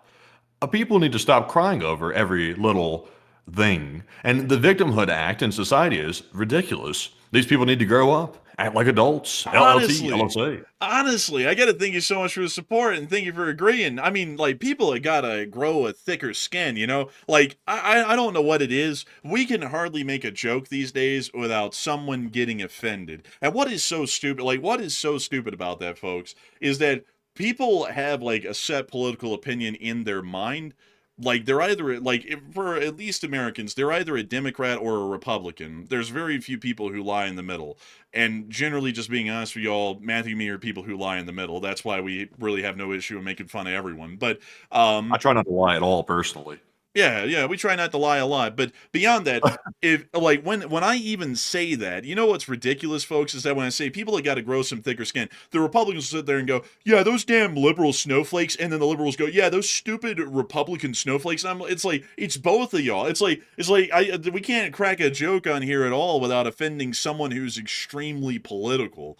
You know, and like it's not even a political joke. Like we're not sitting there and doing it unfairly. Like all the jokes are on the Republicans or all of them are on the Democrats. They're on everyone, like literally fairly. I literally make sure to try and give equal airtime in the roasts and jokes. And some people just can't even handle that because we finally joked on their person and that deeply offends them. And it's just ridiculous that way. It's like this country has a First Amendment, which gives you the freedom of expression and speech. And I think that everyone should take advantage of that. And even if you like the guy that you voted for, you ought to still make fun of him because you got a right to, and it's funny. That's what I honestly think. And if I ever became president and people were joking on me, I wouldn't want my supporters to sit there and get offended about it. The joke's probably got a good point. Like if someone sat there and said, like, if someone imitated me and did the same goofy mannerisms that I do, like when I talk, because I know what they are, and like it sat there and said, and so with that, and we're on to the next one, I would get a laugh out of it because honestly, it's ridiculous how many times I do that, like being completely serious, and it would be funny to make fun of, you know, like that's just the honest truth of it. Like, I don't know why people get so offended. And on top of that, it's not like they're your family member or something, they're just some politician. I mean, there's some politician that's lying straight to your face no matter who they are. So why even really be that heavily invested in defending their own honor? I mean, they have no honor. They lie out of their damn teeth every other day. So why in the world are you standing up for them? They can hardly even stand up for themselves on principle.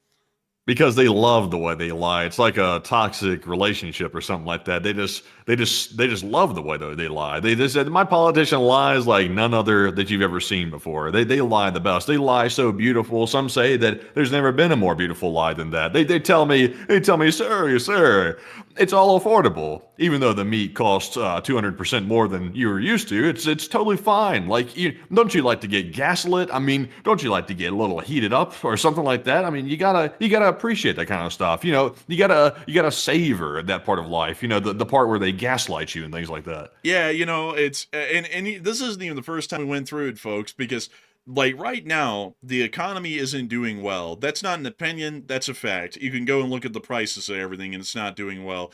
And the president says it's doing well, and half of the country immediately says it's doing fine, and anyone else who says otherwise is lying. I'll tell y'all something that's crazy. Last year, in the last administration, the economy was starting to do bad and things were getting worse and inflation was on up there and the prices were rising. And last year we said the economy isn't really looking too well and it's not really doing too good.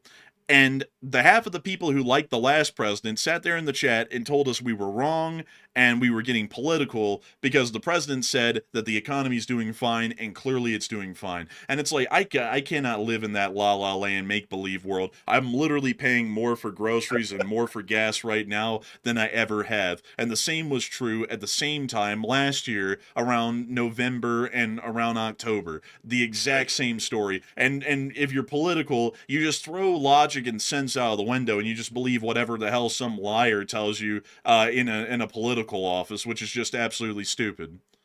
Yeah, the good news is this though. Like one thing I was talking about with someone today was the meat prices being out of control. Like if you go to like any grocery store where they're selling meat, you'll go and it's like a showroom at this point. It's like an expensive car showroom. You just go by and sort of stroll by the meat counter and kind of just look at the meat through the glass and think, oh, meat. I used to be able to buy it, but not really anymore. It's a little too expensive now. But the good news is this, folks.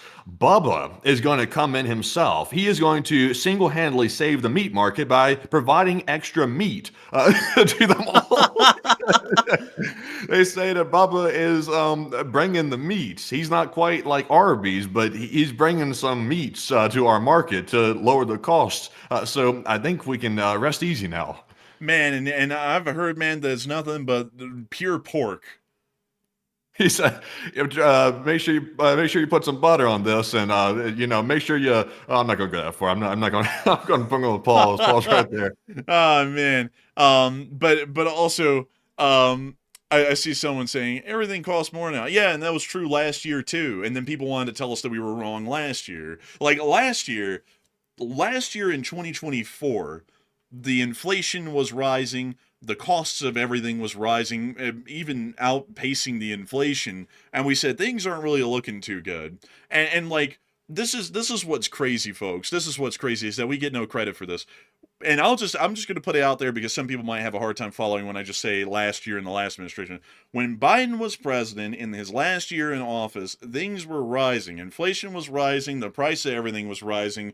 And I said, and Matthew and me were saying on the channel, man, the price of everything's rising. Everyone who was a fan of Biden told us that we were liars and everything was fine and the economy's never been better, when you could literally see the prices rising every week. Now the same thing's come around again under Trump. It's doing it again. And we're going, man, the economy isn't looking good. Again, it's just an unbiased, fair assessment like we did with the last guy. We're just saying it up front. And then people who like that guy, they want to tell us, oh, you're just liars and the economy's never been better. It's like, are we all just going to kid ourselves into pretending like the economy's better until we're going broke because it's actually getting worse every year? Or are we actually going to say it's not doing well and actually put some pressure on the elected officials to try and fix it? Because I feel like that's what we ought to be doing instead of just digging our heads into the sand and then pretending like everything's fine because you like the guy you voted in. I don't give a damn if you like the guy or not, whether you like the last guy or this guy.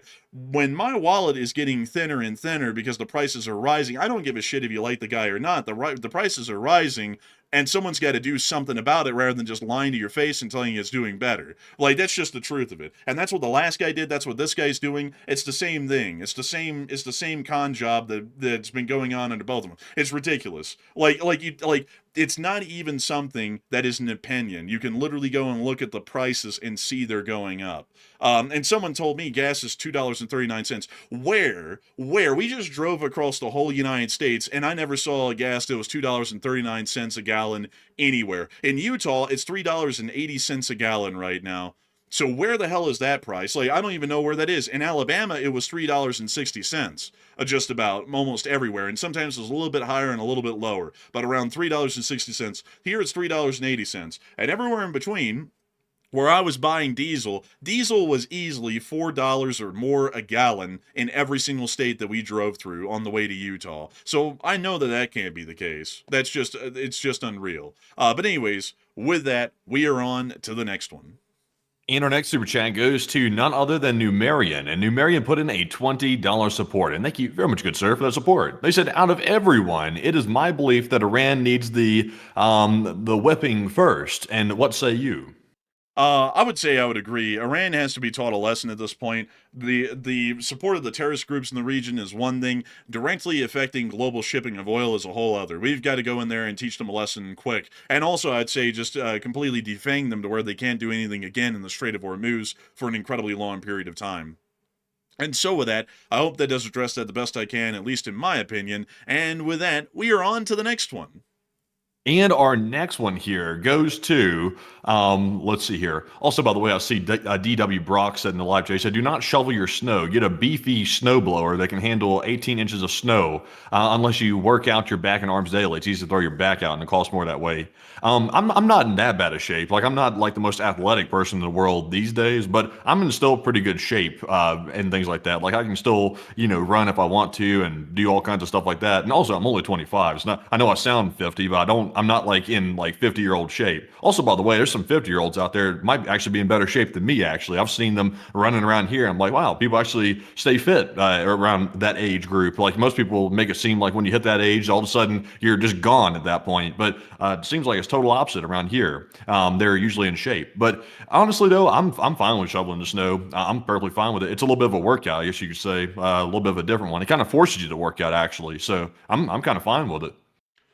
Honestly, I think it would be good just to get some exercise. Like, it would probably be a lot easier to get a snowblower, but honestly, I gotta do something to, keep in shape a little bit. So I'll probably just do the snow shoveling for the first year and then probably give up the second year and get a snowblower. But still, a big thanks to you so much once again for support and helping this channel to keep on running. And I hope that does address that fairly well. And also, I saw a lot of people talking about the gas prices. It's $2.60 here, $2.30. Here is the AAA fuel prices nationwide.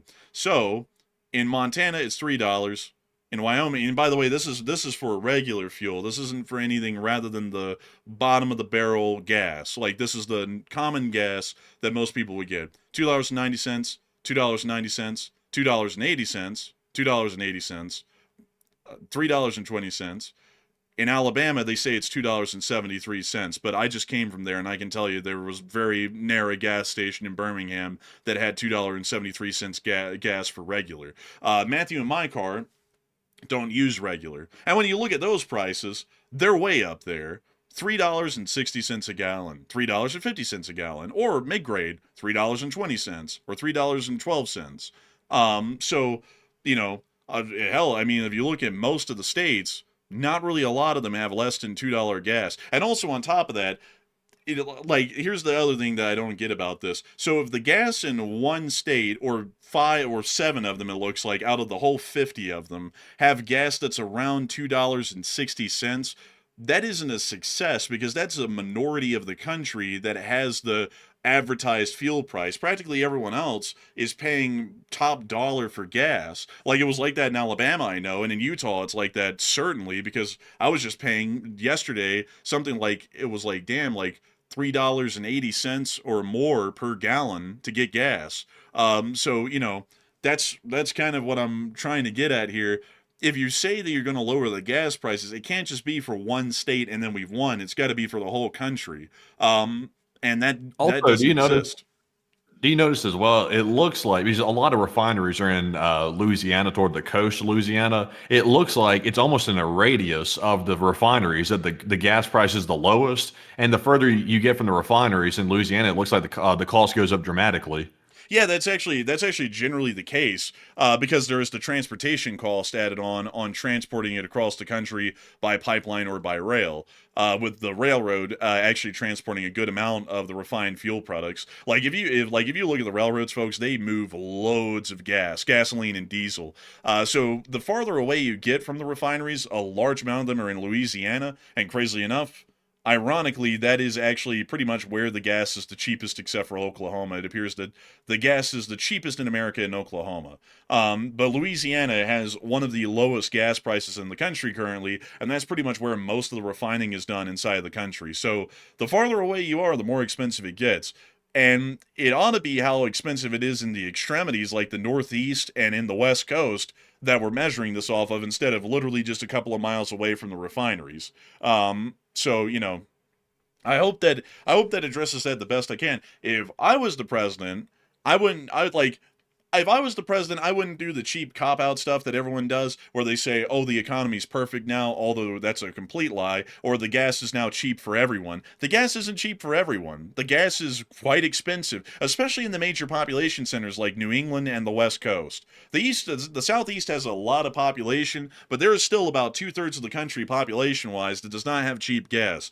What we should do is we should try and find a way to lower the costs of gas within New England and the West Coast, primarily, and also the Midwest around the Great Lakes. If we can get the prices down there, then we've actually achieved cheap gas across the country. If we cannot do that, then saying that we've achieved cheap gas nationwide is just a farce. This graph shows that right here. That's what we should be doing with everything. Like, for example, whenever we bring up that the price of anything's gone down, it's not supposed to be just one state and we've won, or right around the refineries or the cattle ranchers we've won. It's supposed to be nationwide. So if it's only cheap for a third of people and then the other 2/3 are still paying premium dollar, that's not a success. Like, just by the demographics and statistics, that's nowhere close to a success. I hope that addresses that somewhat well, at least the best I can. And these are the most up-to-date prices per gallon of gas that there are. And this isn't even measuring the mid-grade and premium fuels. This is just measuring the regular fuel prices right here. And that's it. So with that, we are on to the next one.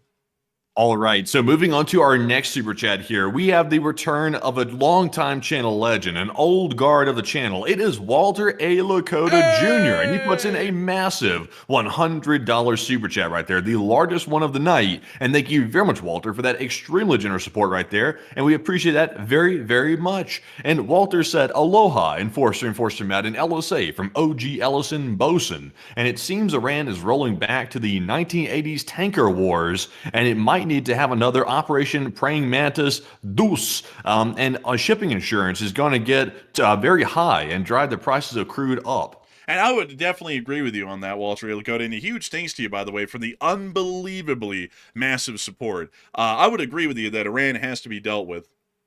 And I would say that Operation Praying Mantis is a good start, but I think that we should do Operation Praying Mantis 2.0 and destroy the entire Iranian Navy and the flotilla of the Islamic Revolutionary Guard Corps to ensure that they don't have the ability at all to even try and conduct a blockade of the Strait of Hormuz. All they would have left is anti-ship missiles, and if they fire one of those at someone, then we've got a good justification to go in and overthrow their government. But that's what I would say should be the approach the U.S. takes against the Iranians.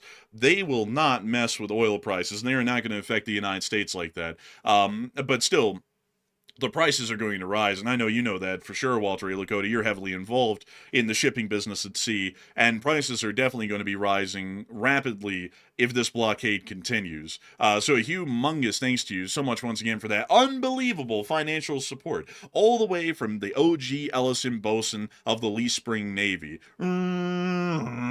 And keep going at him. And I hope that things have been good for you, by the way, Walter A. Lakota, because we actually haven't heard from you in a bit. And I hope that your times at sea and the adventures that you've had have been great ones, and that the ports of call have been really good ones too, and that you got a good amount of shore leave. So a huge thanks to you so much once again. I hope that does address that incredibly well. And with that, we are on to the next one. Also, by the way, just an update, we do see that the Dassault Falcon that we were tracking earlier through Venezuelan airspace appears to be going toward Caracas. That's where it appears to be going. It seems like it's taking a little bit of a slight left turn in trajectory, so I would imagine it might be landing there. I was trying to check the altitude real quick to see if it's lowered its altitude any. And let's see here. It's still showing it's at 40,000 feet. So you would think it would start lowering by now or decreasing, but I guess it's not. But it looks like another aircraft has actually entered the airspace of Venezuela. It looks like it is a commercial aircraft of sorts, and it appears to be an Iberia Airlines aircraft that's entered the airspace. So right now, in the entire airspace of Venezuela, there's only two aircraft in that airspace. It's the private jet and a commercial airplane. So kind of interesting with that. That is pretty interesting. And also, I see some people still talking about the prices of gas, and some people were saying that taxes are directly affecting the price of gas in a lot of these states. Here's my question. If that was the case, why in the world is the price of gas increasing the farther away you get from Louisiana, where most of the nation's refineries are? If it was affected by taxes, then it wouldn't be directly correlated to the distance away from Louisiana. It would just be sporadically higher in different patches and places. Instead, it rises the farther away you get from Louisiana. And also, this is another interesting thing to note. Notice that in the plains, the price of gas is lower, and this is another interesting thing to note, because railroads are fairly efficient over the plains because they're generally perfectly flat with a very low gradient. Once you get towards the Appalachian Mountains or anywhere where there's some sort of a kind of a logistics bottleneck, the price starts to climb pretty quickly a shorter distance away from Louisiana, which once again would lead us to believe that this has nothing to do with the state's implementation of taxes on their gas. It has more so to do with the cost of transporting the gas to those states in the first place. So I would say that this has more so to do less with taxes and more to do with transporting the gas to its end market. But, you know, if you don't believe me, we could find out. Let's see. State gas tax in Utah. Let's see. The state gas tax in Utah is 39 cents per gallon. All right, so let's look at California. Let's see. State gas tax in California. Let's see. Let's see here. We want to find. California levies the highest state gas tax at 70 cents a gallon. So it does appear that California's could be affected a good bit by that. But at the same time, Utah, it doesn't. Well, let's actually compare Utah to a state like Alabama. Let's go look at the state gas tax for Alabama.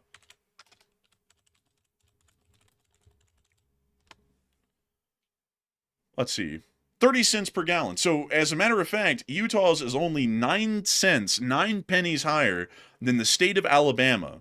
Only 9 cents. These states have no business charging that. I didn't even know the gas tax was that high, to be honest with you. They have no business charging like upwards of 30 cents to like 70 cents a gallon. That's absurd on a tax on gas that people have to buy to get around. But look at this here. Look at this here, folks. The disparity between Utah's state gas tax and Alabama's is only about 9 to 8 cents per gallon of gas. Yet Utah's gas is a whole $0.50 more expensive than Alabama's. So the tax has absolutely nothing to do with the increase in the price of gas in Alabama versus Utah. And it has nothing to do with the politics of the state, for that matter, that's leading to the increase in gas prices. It has to do with the distance at which the gas is being transported into Utah. And I'm very sure if we went down this rabbit hole, we could easily find the answer to this, that a lot of Utah's gas has to be railroaded in from other states, primarily Louisiana, and for that reason, that's why the gas is more expensive. Another thing that's also a little bit interesting is that operates in the inverse. Matthew, you know that the power bills are kind of cheap around here, right? Yes, right. So interestingly enough, they're cheap because the coal that a lot of the power plants use to generate their fuel actually just comes from Wyoming and straight down here, or generally is connected to that grid. While on the other hand, in Alabama and other states here in the southeast, their costs are a good bit higher because the coal power plants are having to get their coal transported all the way from Wyoming back across the country. And that's why the costs are a good bit higher, is because they're having to factor in the transportation costs in the ton per ton of coal. That's kind of crazy right there. And also, by the way, I see people saying, what are gas taxes used for? So I did a quick little research here. Gas taxes are used to fund transportation projects and primarily the maintenance and construction of roads, highways, and bridges. But here's my thing, folks. I'm not anti-tax. Like, I understand you have to have taxes to run a country. It's a common sense. But we have a gas tax, we have a rental tax, we have a lodging tax, we have a sales tax, we have a property tax, we have an income tax, and I can list off 1,000 other taxes. They all fund, at least the state taxes, that is, and the local taxes, they all technically fund roads, highways, and bridges. How many taxes do you need to fund roads, highways, and bridges? And also, why are the roads, highways, and bridges not in the best shape if we're paying so much in taxes? Too much taxes, too many taxes, honestly, way too many. You know, let's see. Is the price of gas affected by transportation costs? Not interested. Yeah, there's the obvious answer is that it is. Like I don't really have to pull it up to get the answer to that, but it definitely is directly affecting the cost of gas. And let me see here. Let's see here. Trying to see. Let's see the primary mode of transporting gas over land. Let's see what the answer is. Via pipelines. And then the railroads would come in second, like BNSF and all that. But let's see here.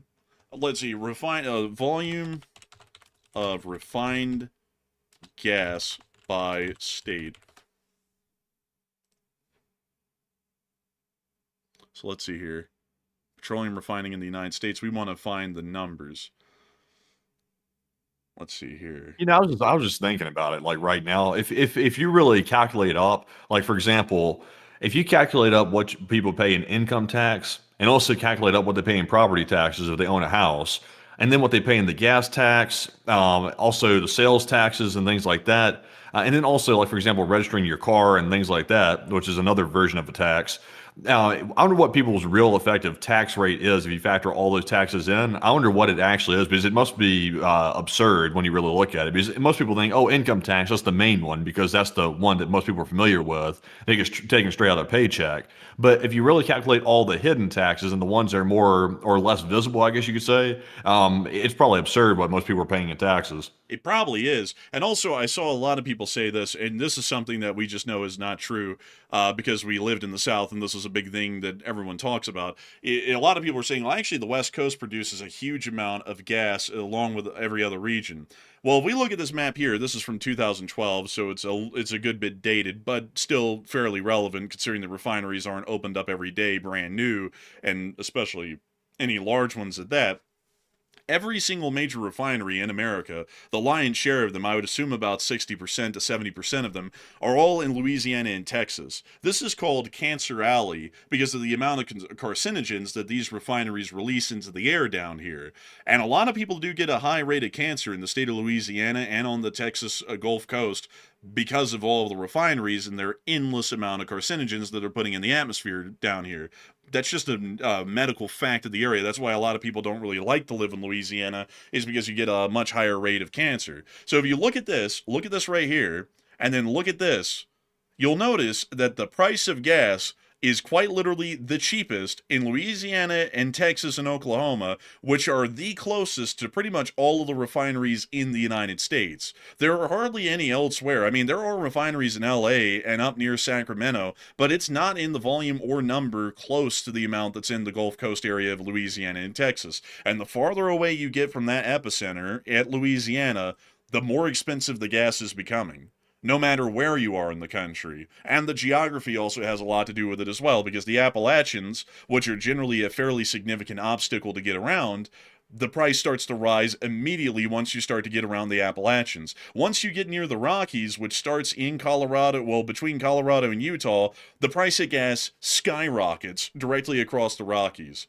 So it has to, like, a lot of this has to do with transporting the lion's share of it across the mountain ranges of the Appalachians and the Rockies. That would be the general reason why I would say that the gas is incredibly expensive. And also, on top of that, the detached oil, the detached fuel markets of Hawaii and Alaska is equally high as the West Coast, which would also lead us to believe that because all of their fuel is having to be shipped in by railroad or by ship, that is adding a lot to the cost, is just the cost of transporting it there for people to even have access to it.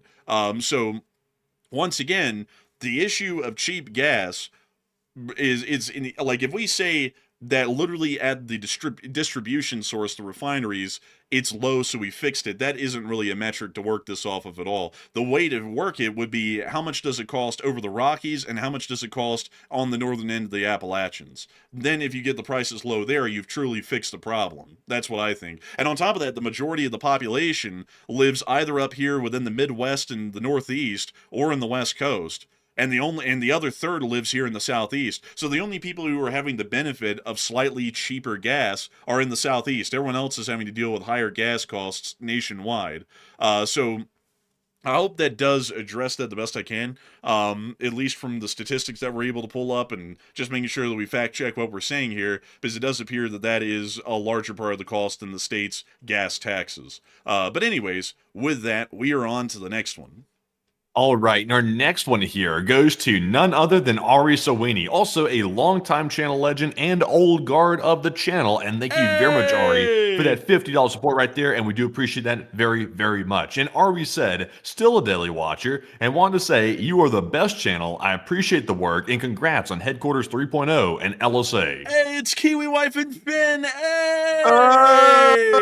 It's good to have you here again, and thank you so much for the kind words. And still watching, by the way. It's great to know you're still here, both Kiwi Wife and Finn, and I hope y'all been enjoying greatly tonight. And thank you so much for appreciating our work, and thank you for congratulating us on HQ 3.0, because it is a great thing to be in Enforcer HQ 3.0. Salt Lake City is a really cool place that has a lot going on, and I'm really happy to be here. I think the move was well worth it, although it was hell on earth to get the move done out here to Salt Lake City and driving that much every day. It was really well worth the trip and the arduous journey across the states. So a huge thanks to you so much once again for the massive support and helping this channel to keep on running, and it's a great thing to have you back here with us tonight, Ari Sweeney, and thank you so much once again for the support and helping this channel to keep on rolling. And so with that, I hope that does address that well, and we are on to the next one.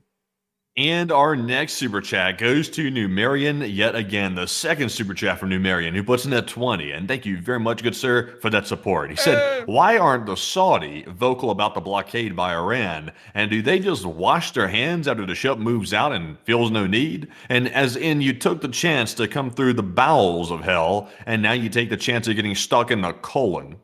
You know, that's a good point. I think this has happened so rapidly today. Everyone's trying to figure out what sort of a position they're going to take, because not even the United States has made an official statement about it yet. And this happened kind of earlier on, well, really 24 hours ago, exactly at this point.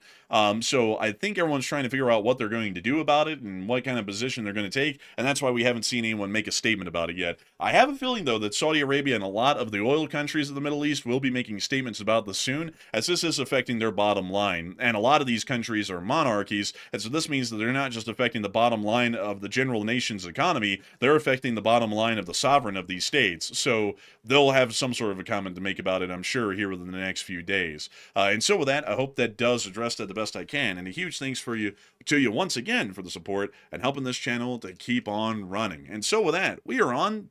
Someone said, how much is gas in Saudi Arabia?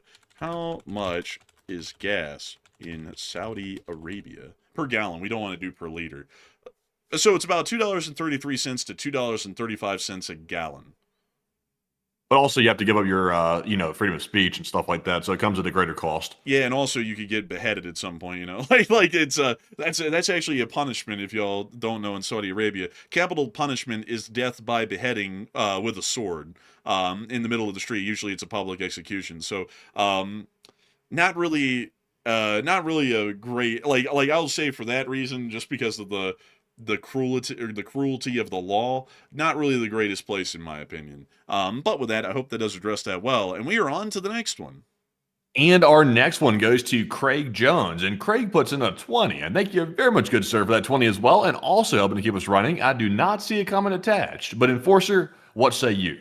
Hey, and thank you so much for the support and helping this channel to keep on running. You didn't throw in a comment, but we are still greatly appreciative of you helping this channel to keep on running, because you make it possible for us to be on air every single day and to cover the news like we do every single day of the week, every single month, every single year. And so a huge thanks to you so much once again. And with that, we are on to the next one.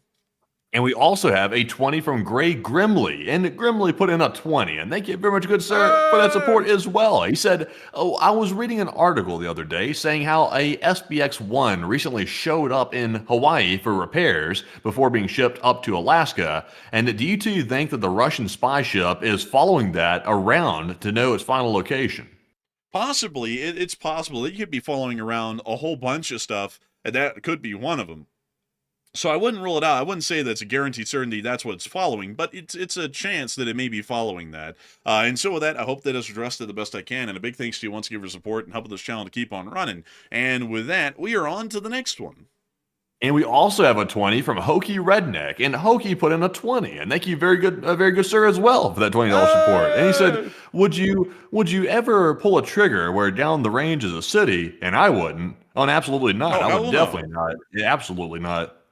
I mean, what if you were a part of that air defense unit and you fired your burst of machine gun fire across the harbor and those bullets ended up going into an apartment and killing a newborn baby? I mean, that is what should be going through those stupid people's heads when they're firing that recklessly, is that they could end up they could kill anyone downrange shooting that wildly. They could kill a kid, they could kill some random people, they could kill anyone. I mean, that is just wildly unsafe. And everyone knows that you're supposed to know where your bullets are heading and where the backstop is, and not have civilians in your backstop. That just makes a whole load of sense. So I hope that does address that the best I can. And a big thanks to you once again for the support and helping this channel to keep on running. And with that, we are on to the next one.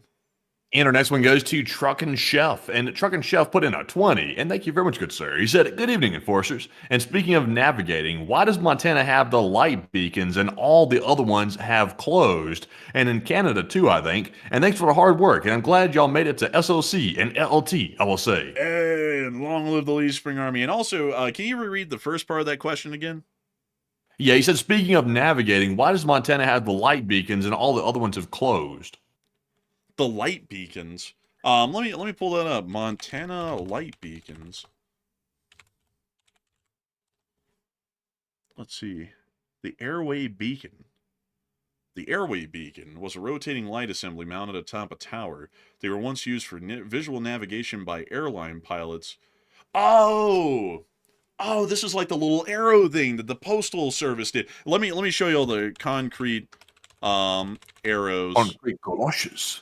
Well, actually, there are these concrete arrows right here that we built all across the country. This is actually a cool little fact. Back in the day, when the Postal Service was trying to deliver mail the quickest, express mail was actually flown across the country by plane. Usually, in the very early days, by a Curtiss Jenny. And I'll show you all here what that looks like. Pretty cool planes, honestly. I think they look great. But that is a Curtiss Jenny. And the Postal Service would use these and have a pilot in the cockpit, and they would throw a satchel of mail in the front seat. And those pilots would take off, and away they would go to far-flung areas across America to deliver the mail. But the problem is that back then, there was no GPS, there was no navigation, and there was really no easy way to do it. So what we did is that we built all of these giant concrete arrows across America, so that way these pilots could just look down at the ground for these arrows, and they would fly from arrow to arrow, and that would tell them where to go and generally how to get across the country. So kind of like a very primitive version of GPS. But if you got lost, you got lost. You were just screwed. Like if you couldn't find the arrow, you were kind of out of luck at that point. You just have to find somewhere to land and pray that you don't crash the plane while you're landing. Hopefully there's not a gopher hole out there. But the airway beacon sounds very similar. Honestly, that was a really simple time. It was literally just, if you need to navigate, let's put an arrow down and go that way. And I said, "Oh, okay, thank you." Honestly, I wish everything was that simple still. It seems like nothing these days is that simple. Like everything these days is super overly complicated. Pretty much anything you do. So I just like the simpler times. The times when you wore like bearskin rugs and stuff like that, and you made like electronics out of stone knives and bearskins and stuff like that. It was just such a good time. Honestly, it was a wonderful time. I wish we lived in a simpler time, folks, because back then you didn't have to be like an absolute like strapping genius to get a job. Like it was just like, okay, here's how you do the fuel mixture on the plane, here's the throttle.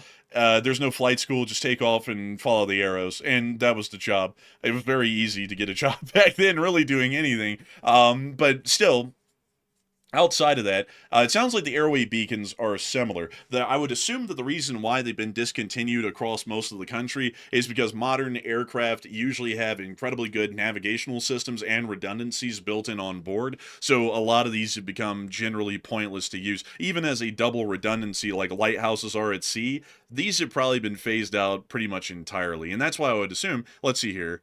The last visual airway beacon was shut down in 1973, but a few of them exist in Portland, Oregon, and western Montana.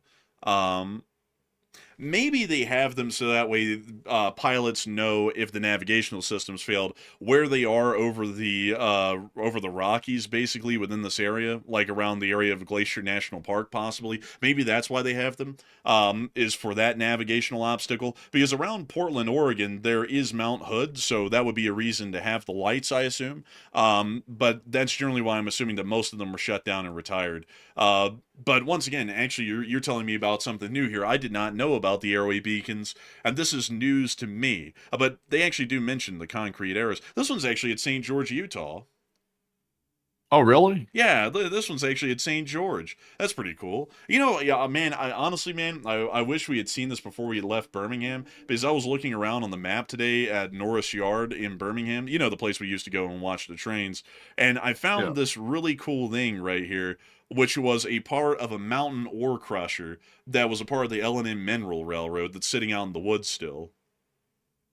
Oh, that's interesting. Yeah, I didn't know about that. Yeah, they would crush the iron ore here into smaller, kind of like coal chunks, and then they would load them up into gondolas and send them into the city to get turned into pig iron or steel. That's fascinating. Yeah, it's also, pretty by the way, cool. if I seem distracted, I was trying to figure something out real quick. It looked like Air Force One was heading out of Florida, so I was trying to figure out what was going on with that. Oh, well, it's no problem at all. And also, you know what's even crazier, Matthew, is that there was a whole a limestone quarry that is also getting overgrown out here that they used to mine limestone out of to get lime for the iron and steel making process. Now that is cool, right there. Yeah, That is cool. I didn't even know this, man. This is literally like all just outside of the Norris Yard. You can even see the cuts that they made in the stone to harvest the limestone out of the side of this hill. I mean, that is really cool. I wish we had walked on that trail to go see this stuff at some point, because that would have been pretty neat to go and see. Because it's a part of a local history, but it's a part of the Louisville and Nashville Mineral Railroad, which was a huge part of turning Birmingham into the largest city in Alabama for most of the state's history. But sadly, I didn't know about any of that before we left, so I never went and looked at it. But really cool that it's all still there, where you can go and walk around it. But anyways, with that, I hope that does address that well. And also, Stone said snakes. Yeah, there would have been a lot of snakes, honestly. But I still would have gone up there to see that. That would have been pretty cool. But a huge thanks to you so much once again for the support and helping this channel to keep on ringing. I hope you enjoyed that rabbit hole. And with that, we are on to the next one. And our next one here goes to none other than Halligan218, who puts in a $20 support. And thank you very much, Halligan, as well for that support. They said, that was one ugly lighthouse. And check out the Fire Island Lighthouse, built in 1858, because it's my favorite. And I climbed it many times growing up. And the Montauk Lighthouse still has the fire control tower from World War II for the nearby Camp Hero.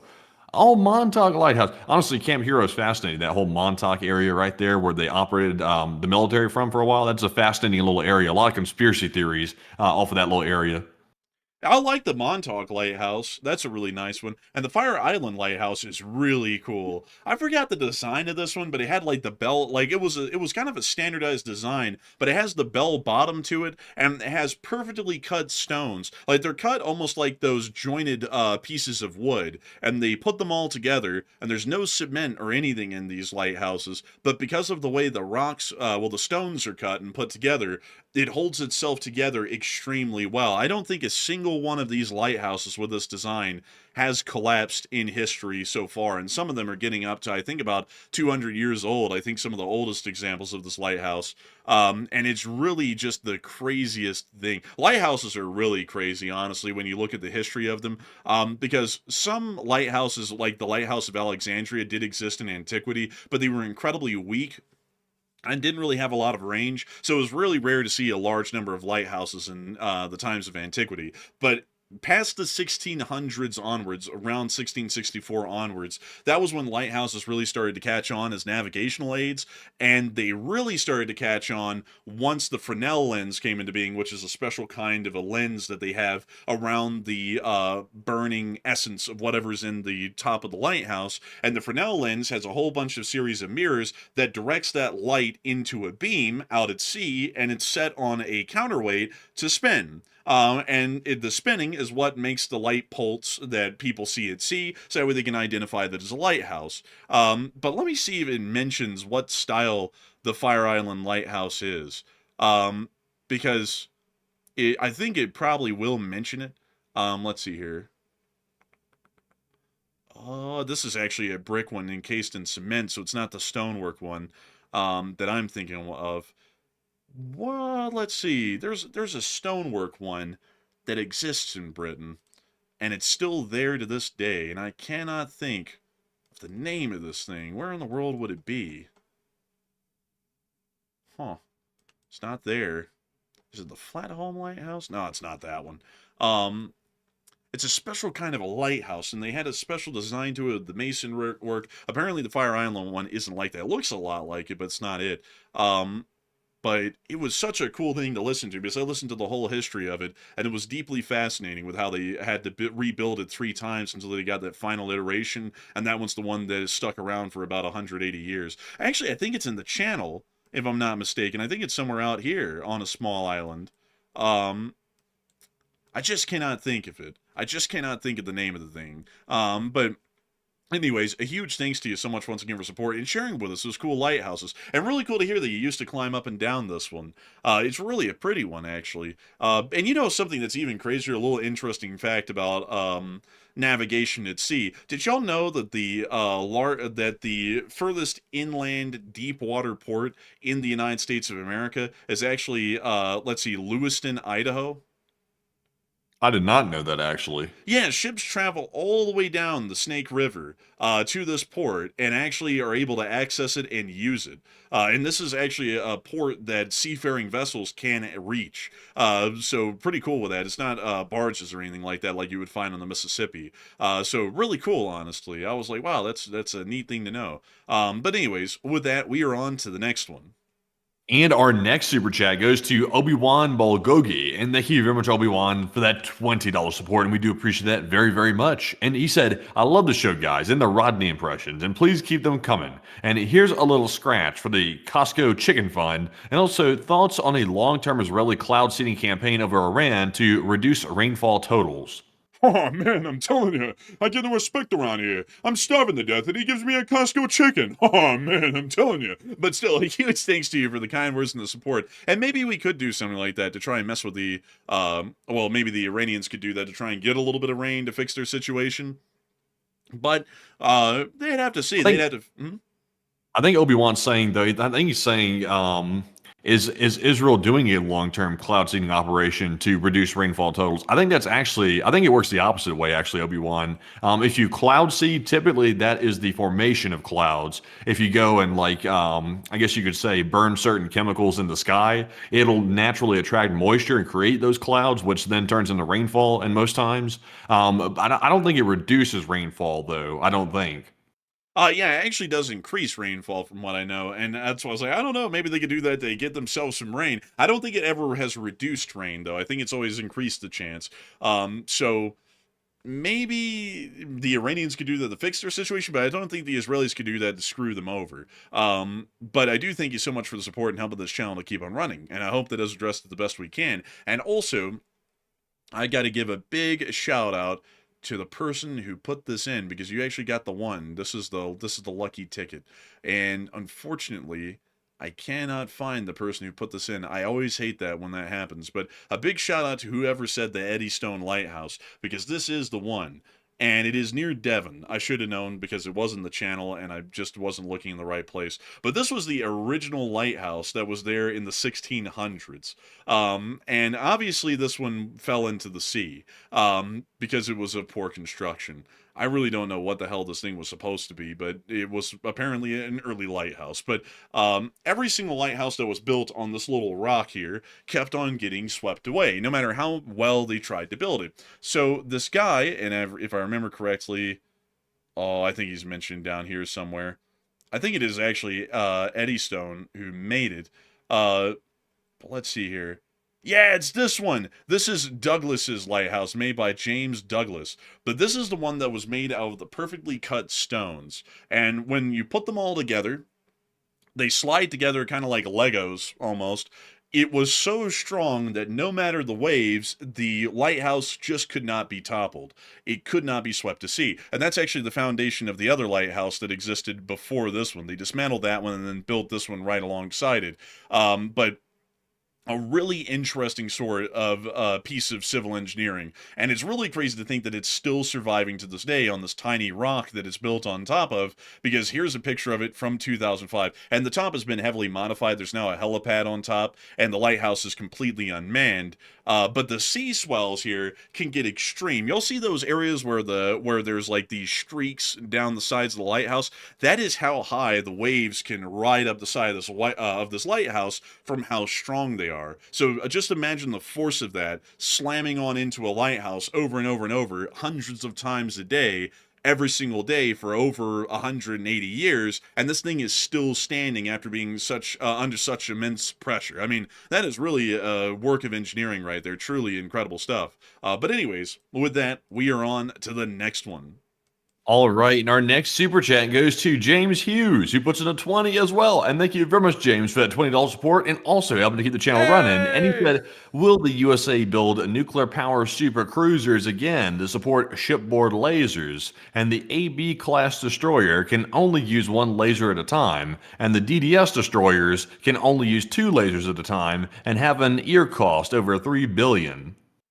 It's possible that we might start to do that. It really depends on the electricity demand of the lasers, but it is possible that future iterations of vessels that we produce could be air defense cruisers that are specifically made with nuclear propulsion and nuclear power plants to be able to power the laser-based air defense systems that may be on board. So that could be a possible design for the future, and we certainly do know that laser-based air defense systems are probably the way of air defense, at least in the short range, for the future of the Navy. So a big thanks to you so much once again for support and helping this channel to keep on running, and I hope that does address that well. And with that, we are on to the next one.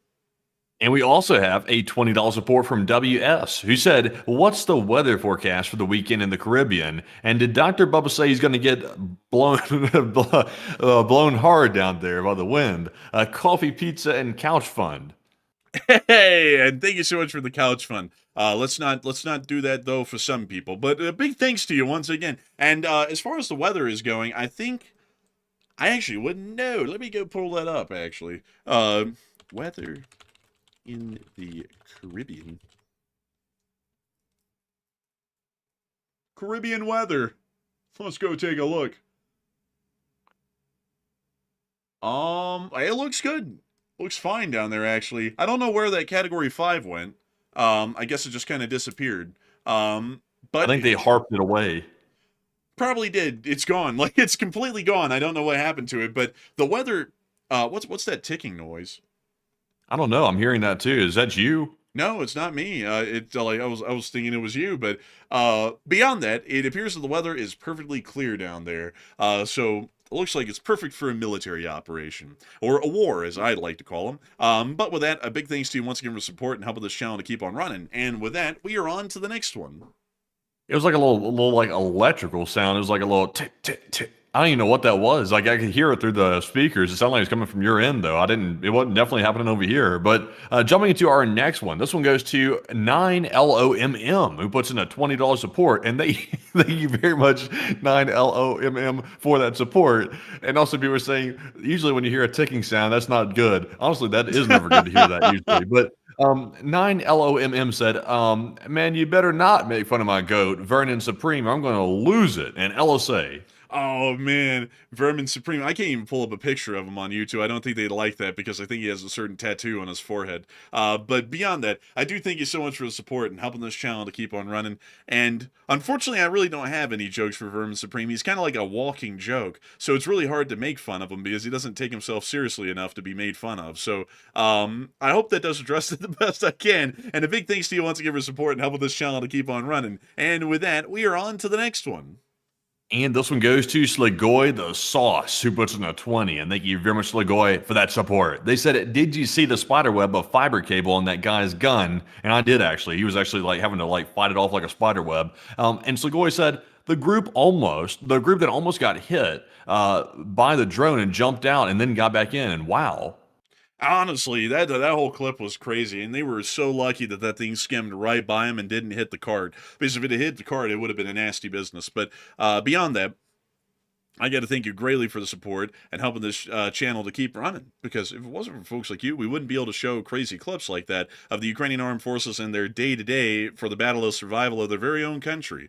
So a big thanks to you so much once again. I hope that does address that well. And with that, we are on to the next one. And our next one goes to Slagoy the Sauce, who puts in another 20. And thank you very much, Slagoy, for the second support of the night. And they said the moon phases are perfect for Saturday through Tuesday invasion. You know, maybe that might be so. That might be the case. We'll have to see. Matthew's prediction is late Saturday night or very early in the wee hours of Sunday. My prediction is somewhere in the late night on Sunday, and your prediction is somewhere around Tuesday. So we'll have to see who ends up getting the closest to being correct. We'll have to see. Interesting proposition, though. And a big thanks to you once again for support and helping this channel to keep running. And with that, we are on to the next one. And we also have a 15 from Robert Krogan, and Robert said, "Good evening, I'll say, and for the food fund." And thank you so much for the food fund.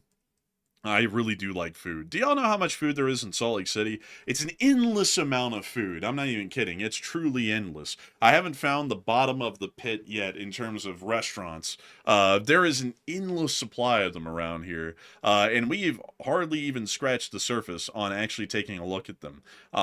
You know, and there's just so much. It's crazy, honestly, folks. It's crazy. And what's even crazier is that the more we drive around the city, the more we realize that we have just scratched the surface on what there is here. So the food fund is greatly appreciative because we're going to have a lot of food to have to explore through the city here in the future. And I mean, that's just in the small part that we're in, which is South Salt Lake. I'm just kidding, by the way. We're not going to get into exactly where we are in Salt Lake City, but we are in the Salt Lake City area.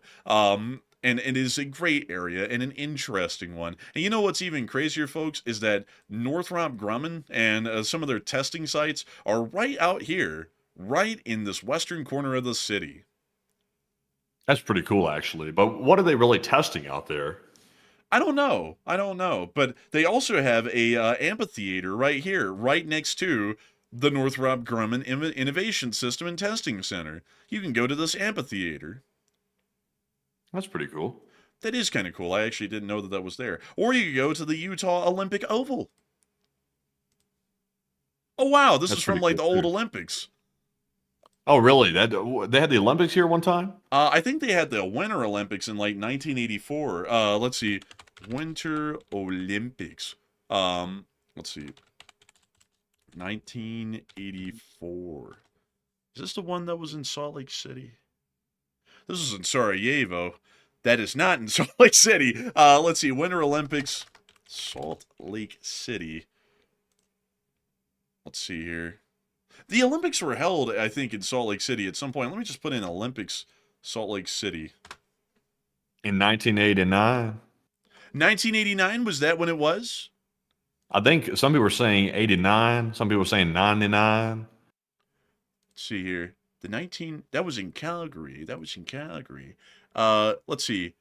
When was the list of the Olympics? Let's just go to that. List of Olympic locations.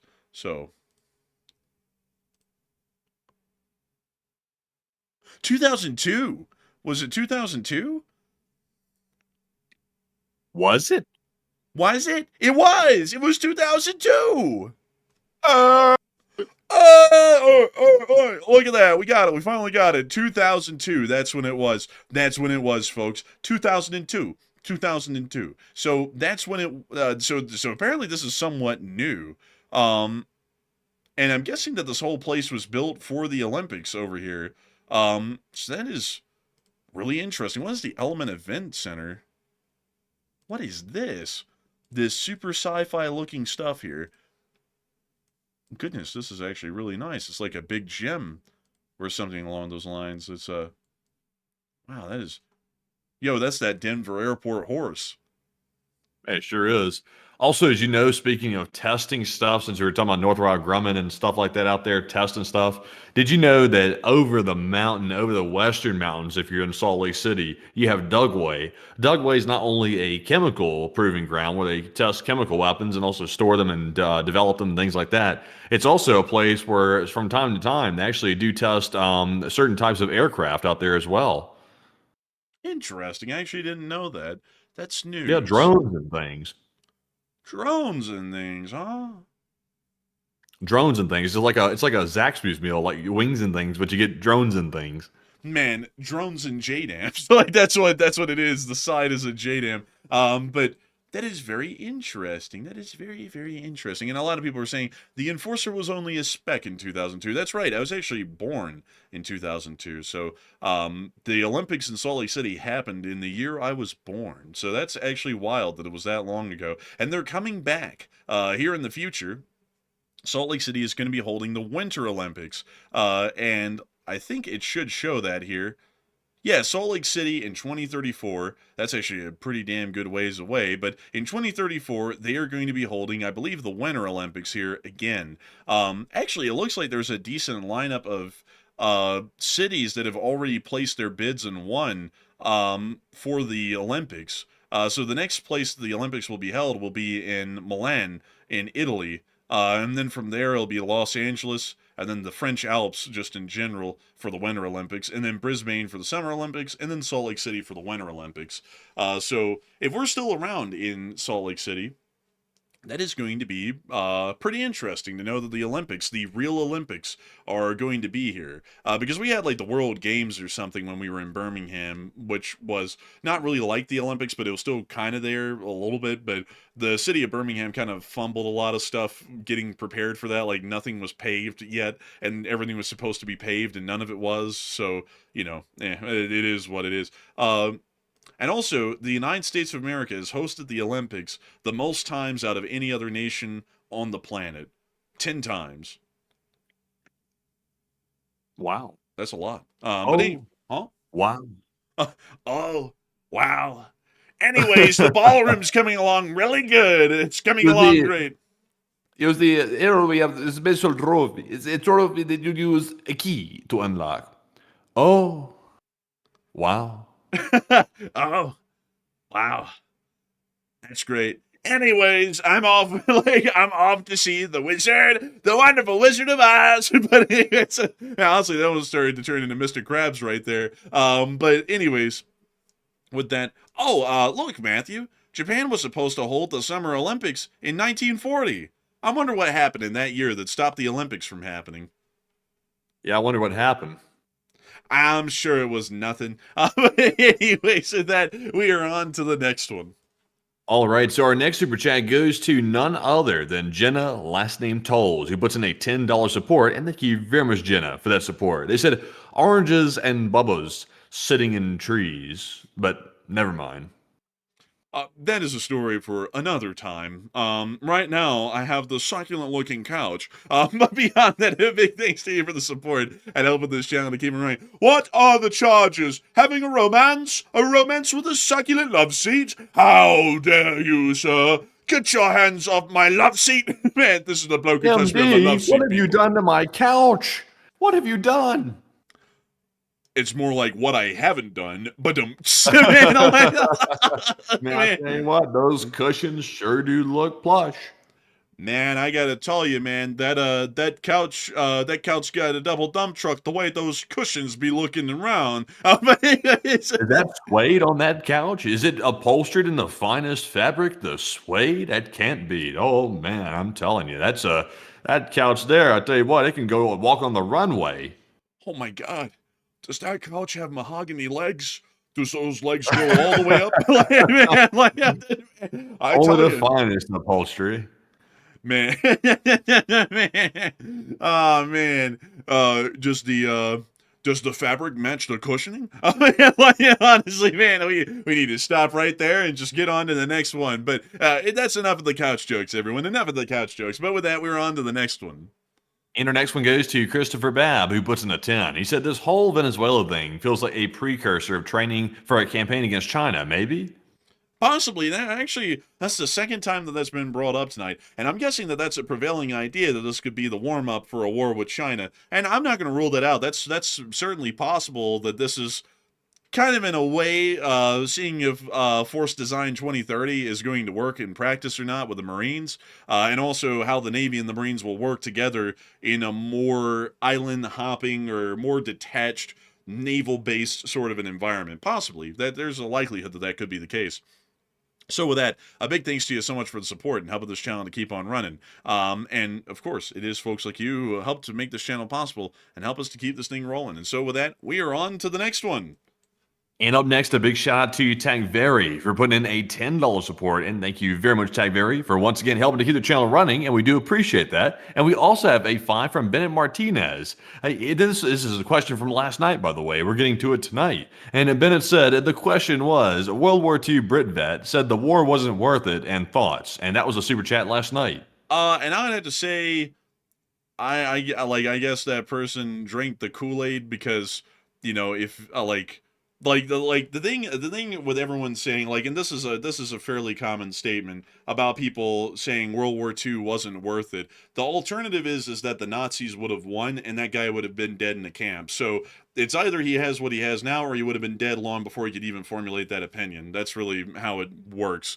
Like the whole, like there's this really goofy idea that exists nowadays that the Nazi Germans weren't that bad, and I don't even understand how people come to that kind of a conclusion, because the Nazi Germans were that bad. They were as bad as the Soviets under Stalin, and I don't know why in the world people wrote it's like the same thing that happened with the best way I can explain this, and I'm not getting political here, this is just the truth of it. The same thing that happened with liberals in like the 2010s when they were like Stalin wasn't that bad, he just got a little angry and killed 30 million people, is happening on the right now with like the Nazi Germans and Hitler, where they weren't that bad. You know, he just got a little angry and killed 11 million people. Like, it's no big deal. And I don't really understand those people who make those arguments. And I think that a lot of these older people who did fight in the war who say stuff like that, they're just saying it because they've kind of been propagandized by the modern day to believe that it wasn't worth it.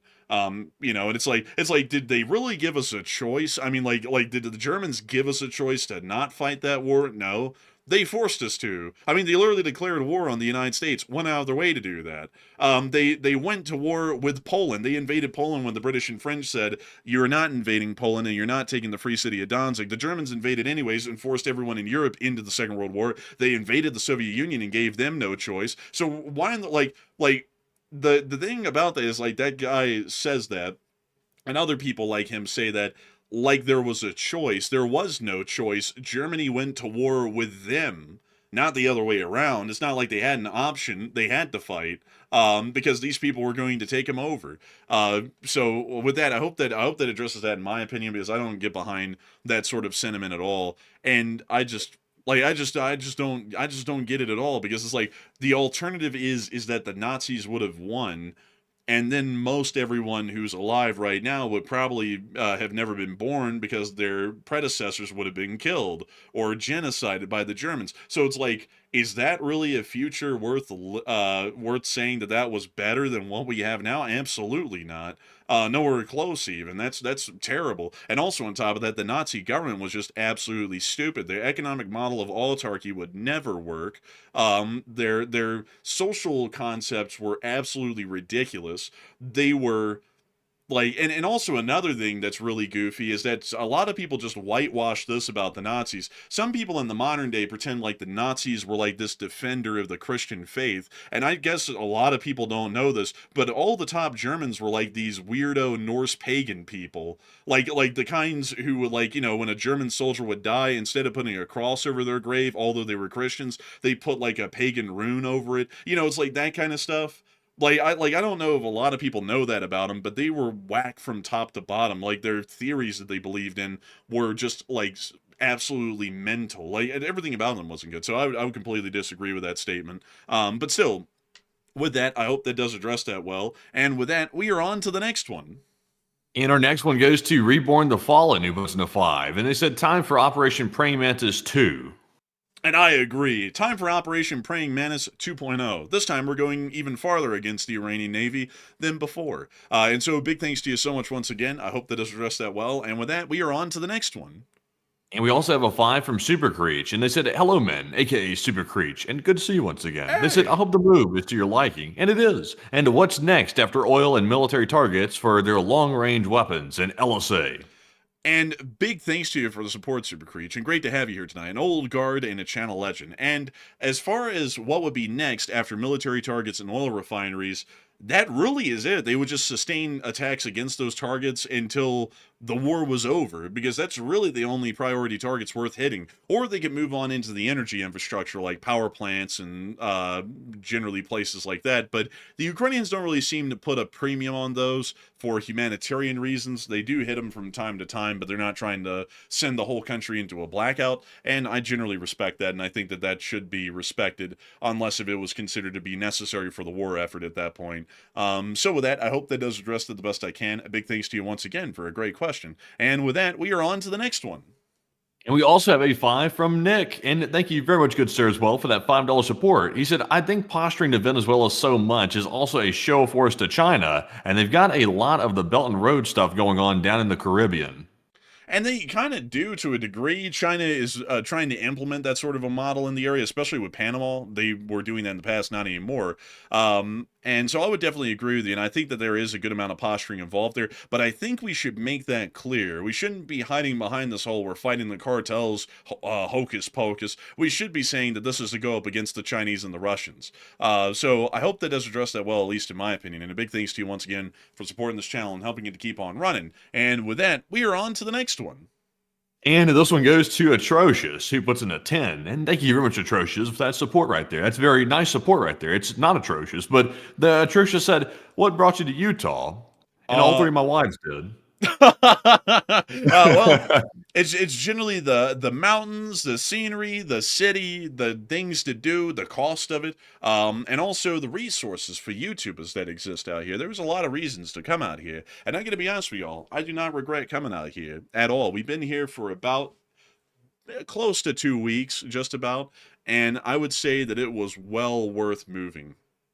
Alabama, unfortunately, has nothing on Salt Lake City. Not even Birmingham had anything on Salt Lake City, and it's really eye-opening to see what life could have been like for us, because we went to school, and y'all have heard a little bit of our stories from school before. There were stabbings, shootings, crazy people. I mean, they grew up to be crazy people, killing each other and everything, and we went through all that and didn't really know the whole time that things are totally different elsewhere, like in Salt Lake. And what's even crazier, folks, like, this is something that is just mind-blowing to me, is that the city of Salt Lake and its surrounding cities that are a part of the metropolitan area, like Ogden and Provo, they provide massive amounts of civil utilities, huge amounts of public parks that are well maintained, loads of public transportation that is clean, cheap, and efficient, loads of civil utilities that, if they cost anything, they are just insanely cheap. The roads are well maintained. There's street sweepers that go around. Did I tell you that, Matthew? There was a street sweeper that came through this place the other day. And with street I mean, nowhere is really going to be perfect. I mean, they used to have that back in Chicago too. I mean, everyone's got its problems. Man, honestly, man, I mean, like, I saw Vinny down the way. He got greased. Like, man, like, he got greased when the street sweeper came through. He got swept up too. That's a shame. Man, he got it. But it's crazy, folks. Like, Salt Lake City, like, I would talk in Alabama about how a government's main priority was to upkeep the roads, to maintain public utilities that were cheap and efficient, and to provide services to the citizenry in return for the tax dollars that they pay into the government. And Salt Lake City does all of that. And it's just truly unbelievable to see a place that, in my head at least, on the civic side of things, is practically a utopia in that degree. It's really crazy to see that, and so I absolutely loved that we moved out here. It's a great place. So with that, a huge thanks to you so much once again for support and helping this channel to keep on running. And with that, we are on to the next one. All right, and our next one here goes to, excuse me, Whoa. Our next one here goes to Chef Danny B. And thank you very much, Danny. It's good to see you once again, good sir, all the way from Colorado. And he puts in a $50 support. And thank you very much, Danny, for being here yet again tonight and also throwing in a very generous support as well. And Danny said, "Good evening, Enforcers. Chef Danny here. And long day at work. And it just walked in the door. And damn, that is a long day at work. That is a hell of a day. He said, I'm guessing the U.S. will strike Sunday night into Monday morning. In LLT, LSA. Also, you're really close to my timetable, Danny B, because I was saying like Sunday night. Matthew's saying Saturday night or very early and Sunday morning. I'm saying Sunday night. So I think you and me are very close to being on the same page with when the strikes will happen. I think they're going to happen really soon. And if we all end up being wrong and it doesn't happen this weekend, I then think the chances are going to be really high that it would happen next weekend and not in the middle of the week. So I hope that does address that incredibly well. And also, I got to say, Danny B, that is a long day at work right there to just have gotten back. Goodness gracious, you were like in the coal mines practically with a shift like that. And I hope that you get all the rest you need, because after a day like that, I would be bushed. Absolutely. But a humongous thanks to you so much once again for support and helping this channel to keep on running. And with that, we are on to the next one. And our next one also goes to Atrocious, who put in a second super chat, this time another 10. And thank you very much, Atrocious, for that support. And he said he threw that in a minute ago just because he liked to joke so much about the 3-wife thing. Just wait until you find out I'm not joking. But also, I am joking. But anyways, Atrocious said, Utah had a great economy for a tech government and many other trades. And the cost of living exploded over the last 5 years. And I've been here for 12 years. And I love the national parks, transportation, and the airport. And so many of those micro breweries around here. And interesting, very interesting. And I'd have to say that I absolutely love what the city of Salt Lake is right now. And you know something that's crazy is that if we come down here to a place like Riverton, I want to show you all this, because I think we can show this on the way back. So this is what it looked like in 2016. It looks totally different even today. So let me see if I can show you all what this looked like in 2007. This is what, actually this area didn't really change that much from 2007 to 2020. Oh, this is actually what it looks like in 2000. Good God, dude, look at how much the road changed. They're definitely urban planning to the extreme. You can just tell by the way they expanded the roads and expectations for it to be built out. And I love the urban planning. Like, y'all know something that's really cool is that they have State Highway 154, which is also called the Bangirder Highway. And they built the Bangirder Highway originally was a normal highway, at least in the sense that it looked like one. And let me see. Actually, no, I'm thinking about Highway 85, but it's practically the same thing. But this is what Highway 85 currently looks like right now.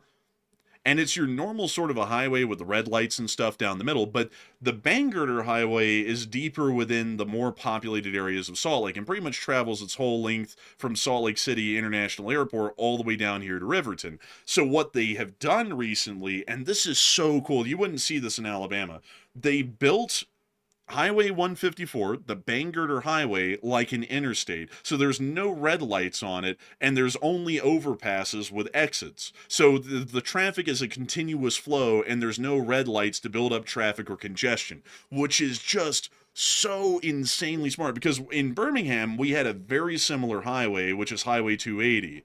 This one right here. This was like the main artery of the city for everyone who didn't live in downtown Birmingham.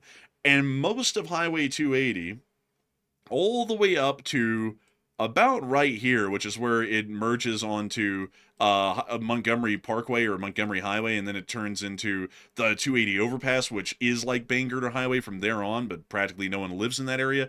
The rest of it has red lights and absolutely no traffic direction whatsoever, which was abysmal because we would have to drive down Highway 280 all the time, and the traffic was poorly managed. There was no easy way to get to anything on the left or right side of the street. So if you're driving north, you can't get to anything on the left side of the highway, and if you're driving south, you can't get to anything on the right side of the highway because it was just impossible to get over there. You'd have to drive like 5 miles down to a U-turn spot and then wait 5 minutes for the red light to change to make a U-turn and then drive all the way back down the highway to get there. It's not like that on the Bangirder Highway, and it wasn't like that until recently when they started to pretty much rebuild the entire thing. I mean, the city planning here is insane. It's just truly unbelievable. Their city councils are working so well together, and they're working with brains. Like, I really respect that a great deal. I've got to say, just raving reviews about Salt Lake City. But anyways, with that, a big thanks to you once again for support. I hope that has addressed that incredibly well. And with that, we are on to the next one.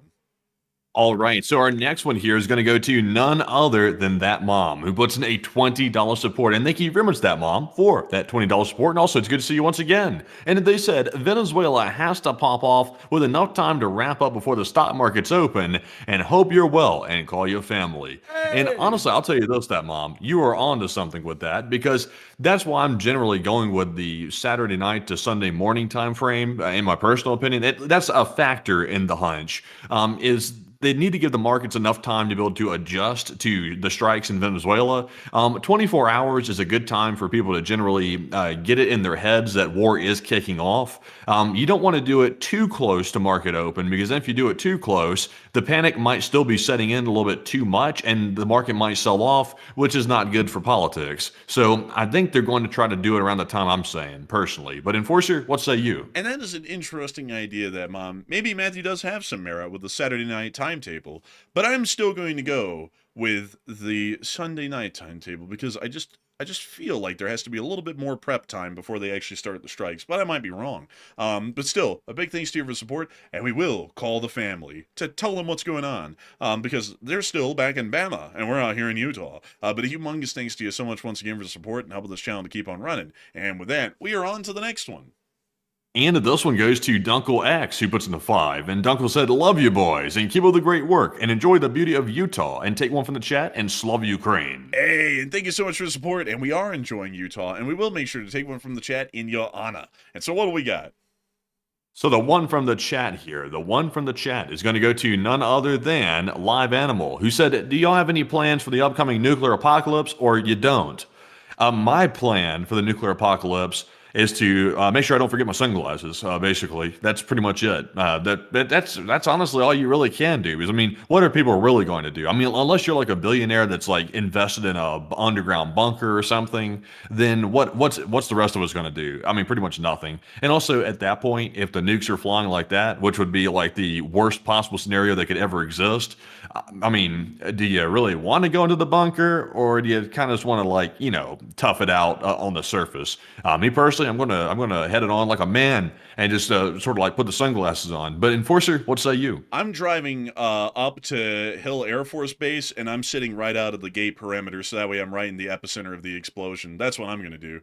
Hopefully there'd be enough time to get up there, because I'll be honest with y'all, I would not want to live to see what the other side of a nuclear apocalypse looks like. That's not going to be a good thing. And I know a lot of people are going to be like, oh, it's not that bad, and they don't know, because all electricity across the country is going to be out. The whole system will have to be rebuilt. And if the power grid's out, it's going to take forever to get anything going again. It will take decades. And also, there's going to be no medicine, there's going to be no reliable food resources or water resources. The entire modern world as it exists collapses. And a lot of people, whether they like to think it or not, a lot of people are alive today because of the modern world. If the modern world ceased to exist, your death will be soon to follow, for most people, myself included. So I wouldn't really want to have a slow and agonizing death after a nuclear apocalypse. If I somehow survived that intact, the nuclear side, I would just get up to Hill Air Force Base and just hang out in the gate perimeter with the guards and go, well, it was good knowing you guys, like, for like 5 minutes, and you know, then see it all through right then and there when the bomb hits. But that would be my take on it, and that sounds very macabre, but that would be better than living through it, I'll tell you that. But anyways, with that, we are on to the next one. And our next one goes to Ed, an Irish Ed. He puts in 2 $5 supports, and he said, LSA, can you show us the Susquehanna River a bit to the east on RT 322, where they cut the mountain off, and you to goat? And you talking about is it the Susquehanna? Yes. The Susquehanna! Oh, that's a cool river right here. That's a cool river. I like that you brought that one up. Look at the Susquehanna when it makes it up to the Appalachians right here, past the city of what city is this? Harrisburg. That's Harrisburg. Look at how it just cuts clean through the Appalachians like that. Like, literally just carves clean through the mountains like butter. That's really cool, honestly. And I gotta be honest with you, the Susquehanna River is a really neat place. But I do thank you greatly for the support and helping this channel to keep on running. And I gotta say, the Susquehanna River is really cool. And thank you so much for the kind words. And so with that, we are on to the next one. And also, Ed put in the second one and said Irish Ed here, and forgot to tell you that Harrisburg, Pennsylvania has the longest stone arch bridge in the world, and very close to there, and also a train yard also. Oh, yeah, you do, actually. Is it the Marker Street Bridge? It is! This bridge is beautiful. I've seen this in a couple of pictures. I love this bridge. Really, really cool. And also, Harrisburg is a really big railroading city. If I remember correctly, I think it's the Lehigh Railroad. No, and that was in the Lehigh Valley. I forgot who went through the city of Harrisburg, I think, but still a really cool place. And I got to thank you so much for the support and helping this channel to keep on running. And was it the Reading Railroad or the Pensy that went through Harrisburg? I'm not really sure, but still, a huge thanks to you so much once again. I hope that does address that well. And with that, we are on to the next one. And up next, a big shout out to Plazant, who put in a $2 support. And thank you very much, Plazant, as always, for that support. And also another big shout out to Atrocious for putting in another $2. And they said, you're welcome. And thank you very much, Atrocious, for that support once again and helping to keep the channel running. And also, Atrocious just threw in one more, by the way, another 5, and said, you guys just moved to Utah, especially in the Salt Lake. And what are your plans when the Salt Lake evaporates and gives us heavy metal in the dust storms? Honestly, Atrocious, if it gets horrifically bad, honestly, I'll just simply move. That's the honest answer right there. Utah or Salt Lake City is not my hometown, so I don't have like roots here in Salt Lake City. It's very nice, but if something horrific started happening, I would probably say it's time to find somewhere a little bit different. But if it's nothing crazy, though, I'm not leaving. I mean, unless there's a different reason to leave or something. But Enforcer, what say you? I'd have to agree with Enforcer Man on that.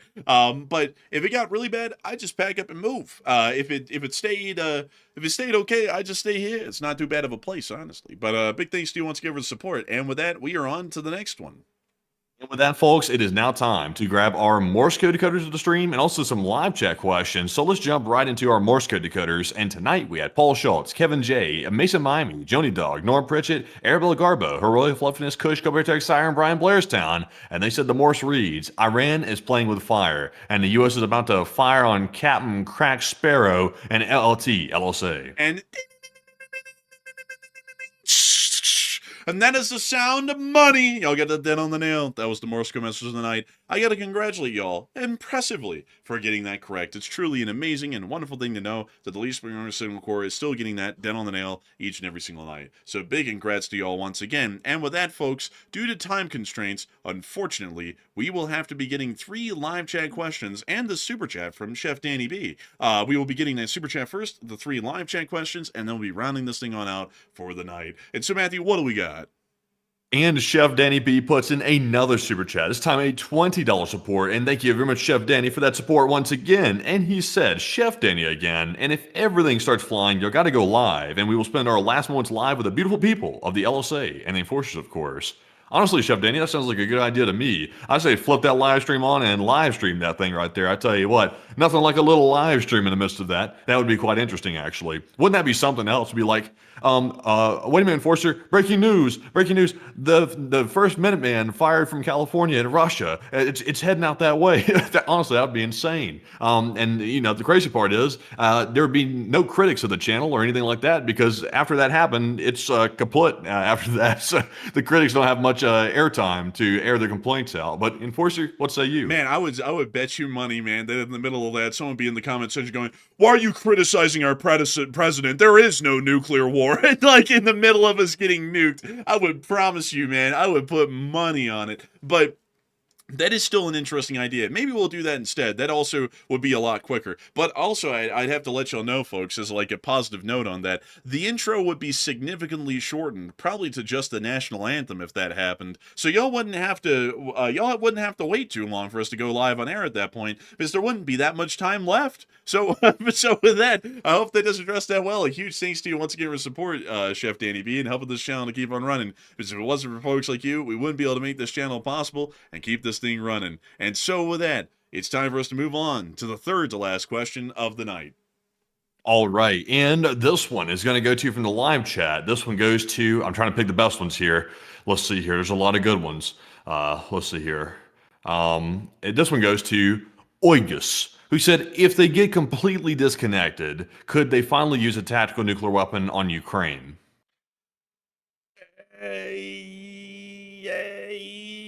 Kinda. It really depends on the situation. It takes a lot to justify the use of a nuclear weapon of any type, but that might be a possibility. So with that, I hope that does address that the best I can, and we are on to the second to last question of the night. And this one goes to Phoenix, who said, wouldn't the treaty with the Marshall Islands and the United States be basically the same sort of treaty that the U.S. had with Ukraine, but also ignored when it came down to it? No, actually, we had a memorandum with Ukraine, which was like, like pinky promise, but not really. The mutual defense pact that we have with the Marshall Islands is an actual defense pact by treaty. So it's not like we might show up and we pinky promise, but not really, and this isn't enforceable. The treaty that we have with the Marshall Islands is an actual defensive pact, so we would be obligated to defend them. So with that, I hope that does address that at least the best I can. And with that, we are on to the final question of the night. And so, who was the lucky last person that threw in that lucky last question of the night? All right, and this one is going to go to none other than N. Hansen, who said, could Iran be trying to pull the U.S. focus off of Venezuela by starting the situation in the Strait of Hormuz with the tanker ship? It's possible they could be trying to do that, or they could be trying to help out the Russians. But there is a load of reasons that they could be doing this, and it may not even have to do with anyone externally. It might just be to try and put themselves in what they believe to be an okay position, although I think this will backfire on them pretty badly. But it's possible. It's possible that they could be doing that to try and take some of the heat off of Venezuela. But with that, it is time for us to round out this stream for the night, folks. I've got to thank each and every single one of y'all who has been here tonight. It's been an absolute honor and a pleasure to once again be able to cover all this news for all of y'all tonight. We're always honored to know that so many people continue to choose the Enforcer channel to be their primary source of news, and we will see you all tomorrow at 10 p.m. Eastern Time to cover the next 24 hours of news from around the world. And if there is enough news in the middle of the day tomorrow, Enforcer Matt will be the one to make that short war video. And so with that, folks, we will see you all then. Good night, good luck, take care, stay safe. Slava Ukraini, Ram Slava, long live the Lee Spring Army, and long live the Republic. And with that, folks, tomorrow is my big break. Tomorrow is my short war video day, so if there is enough news to cover, we will be covering that, or at least I will, in that short war video midday. And if there's anything else unusual that happens, or something large that happens, we will actually both be reporting on that. And I may forego the short war video to do an emergency live stream if something kicks off later tomorrow, or maybe even in the midday tomorrow as well. But of course, be sure to join us tomorrow at 10 p.m. Eastern, guaranteed, for the next nightly War News stream. And you never know, that War News stream tomorrow at 10 p.m. Eastern could be the breakout of war. You never really can tell, but we'll find out then. But in the meantime, thank you all for joining us tonight. We appreciate every single one of you. And of course, Slava Ukraine, Herom Slava, get some rest, and good night.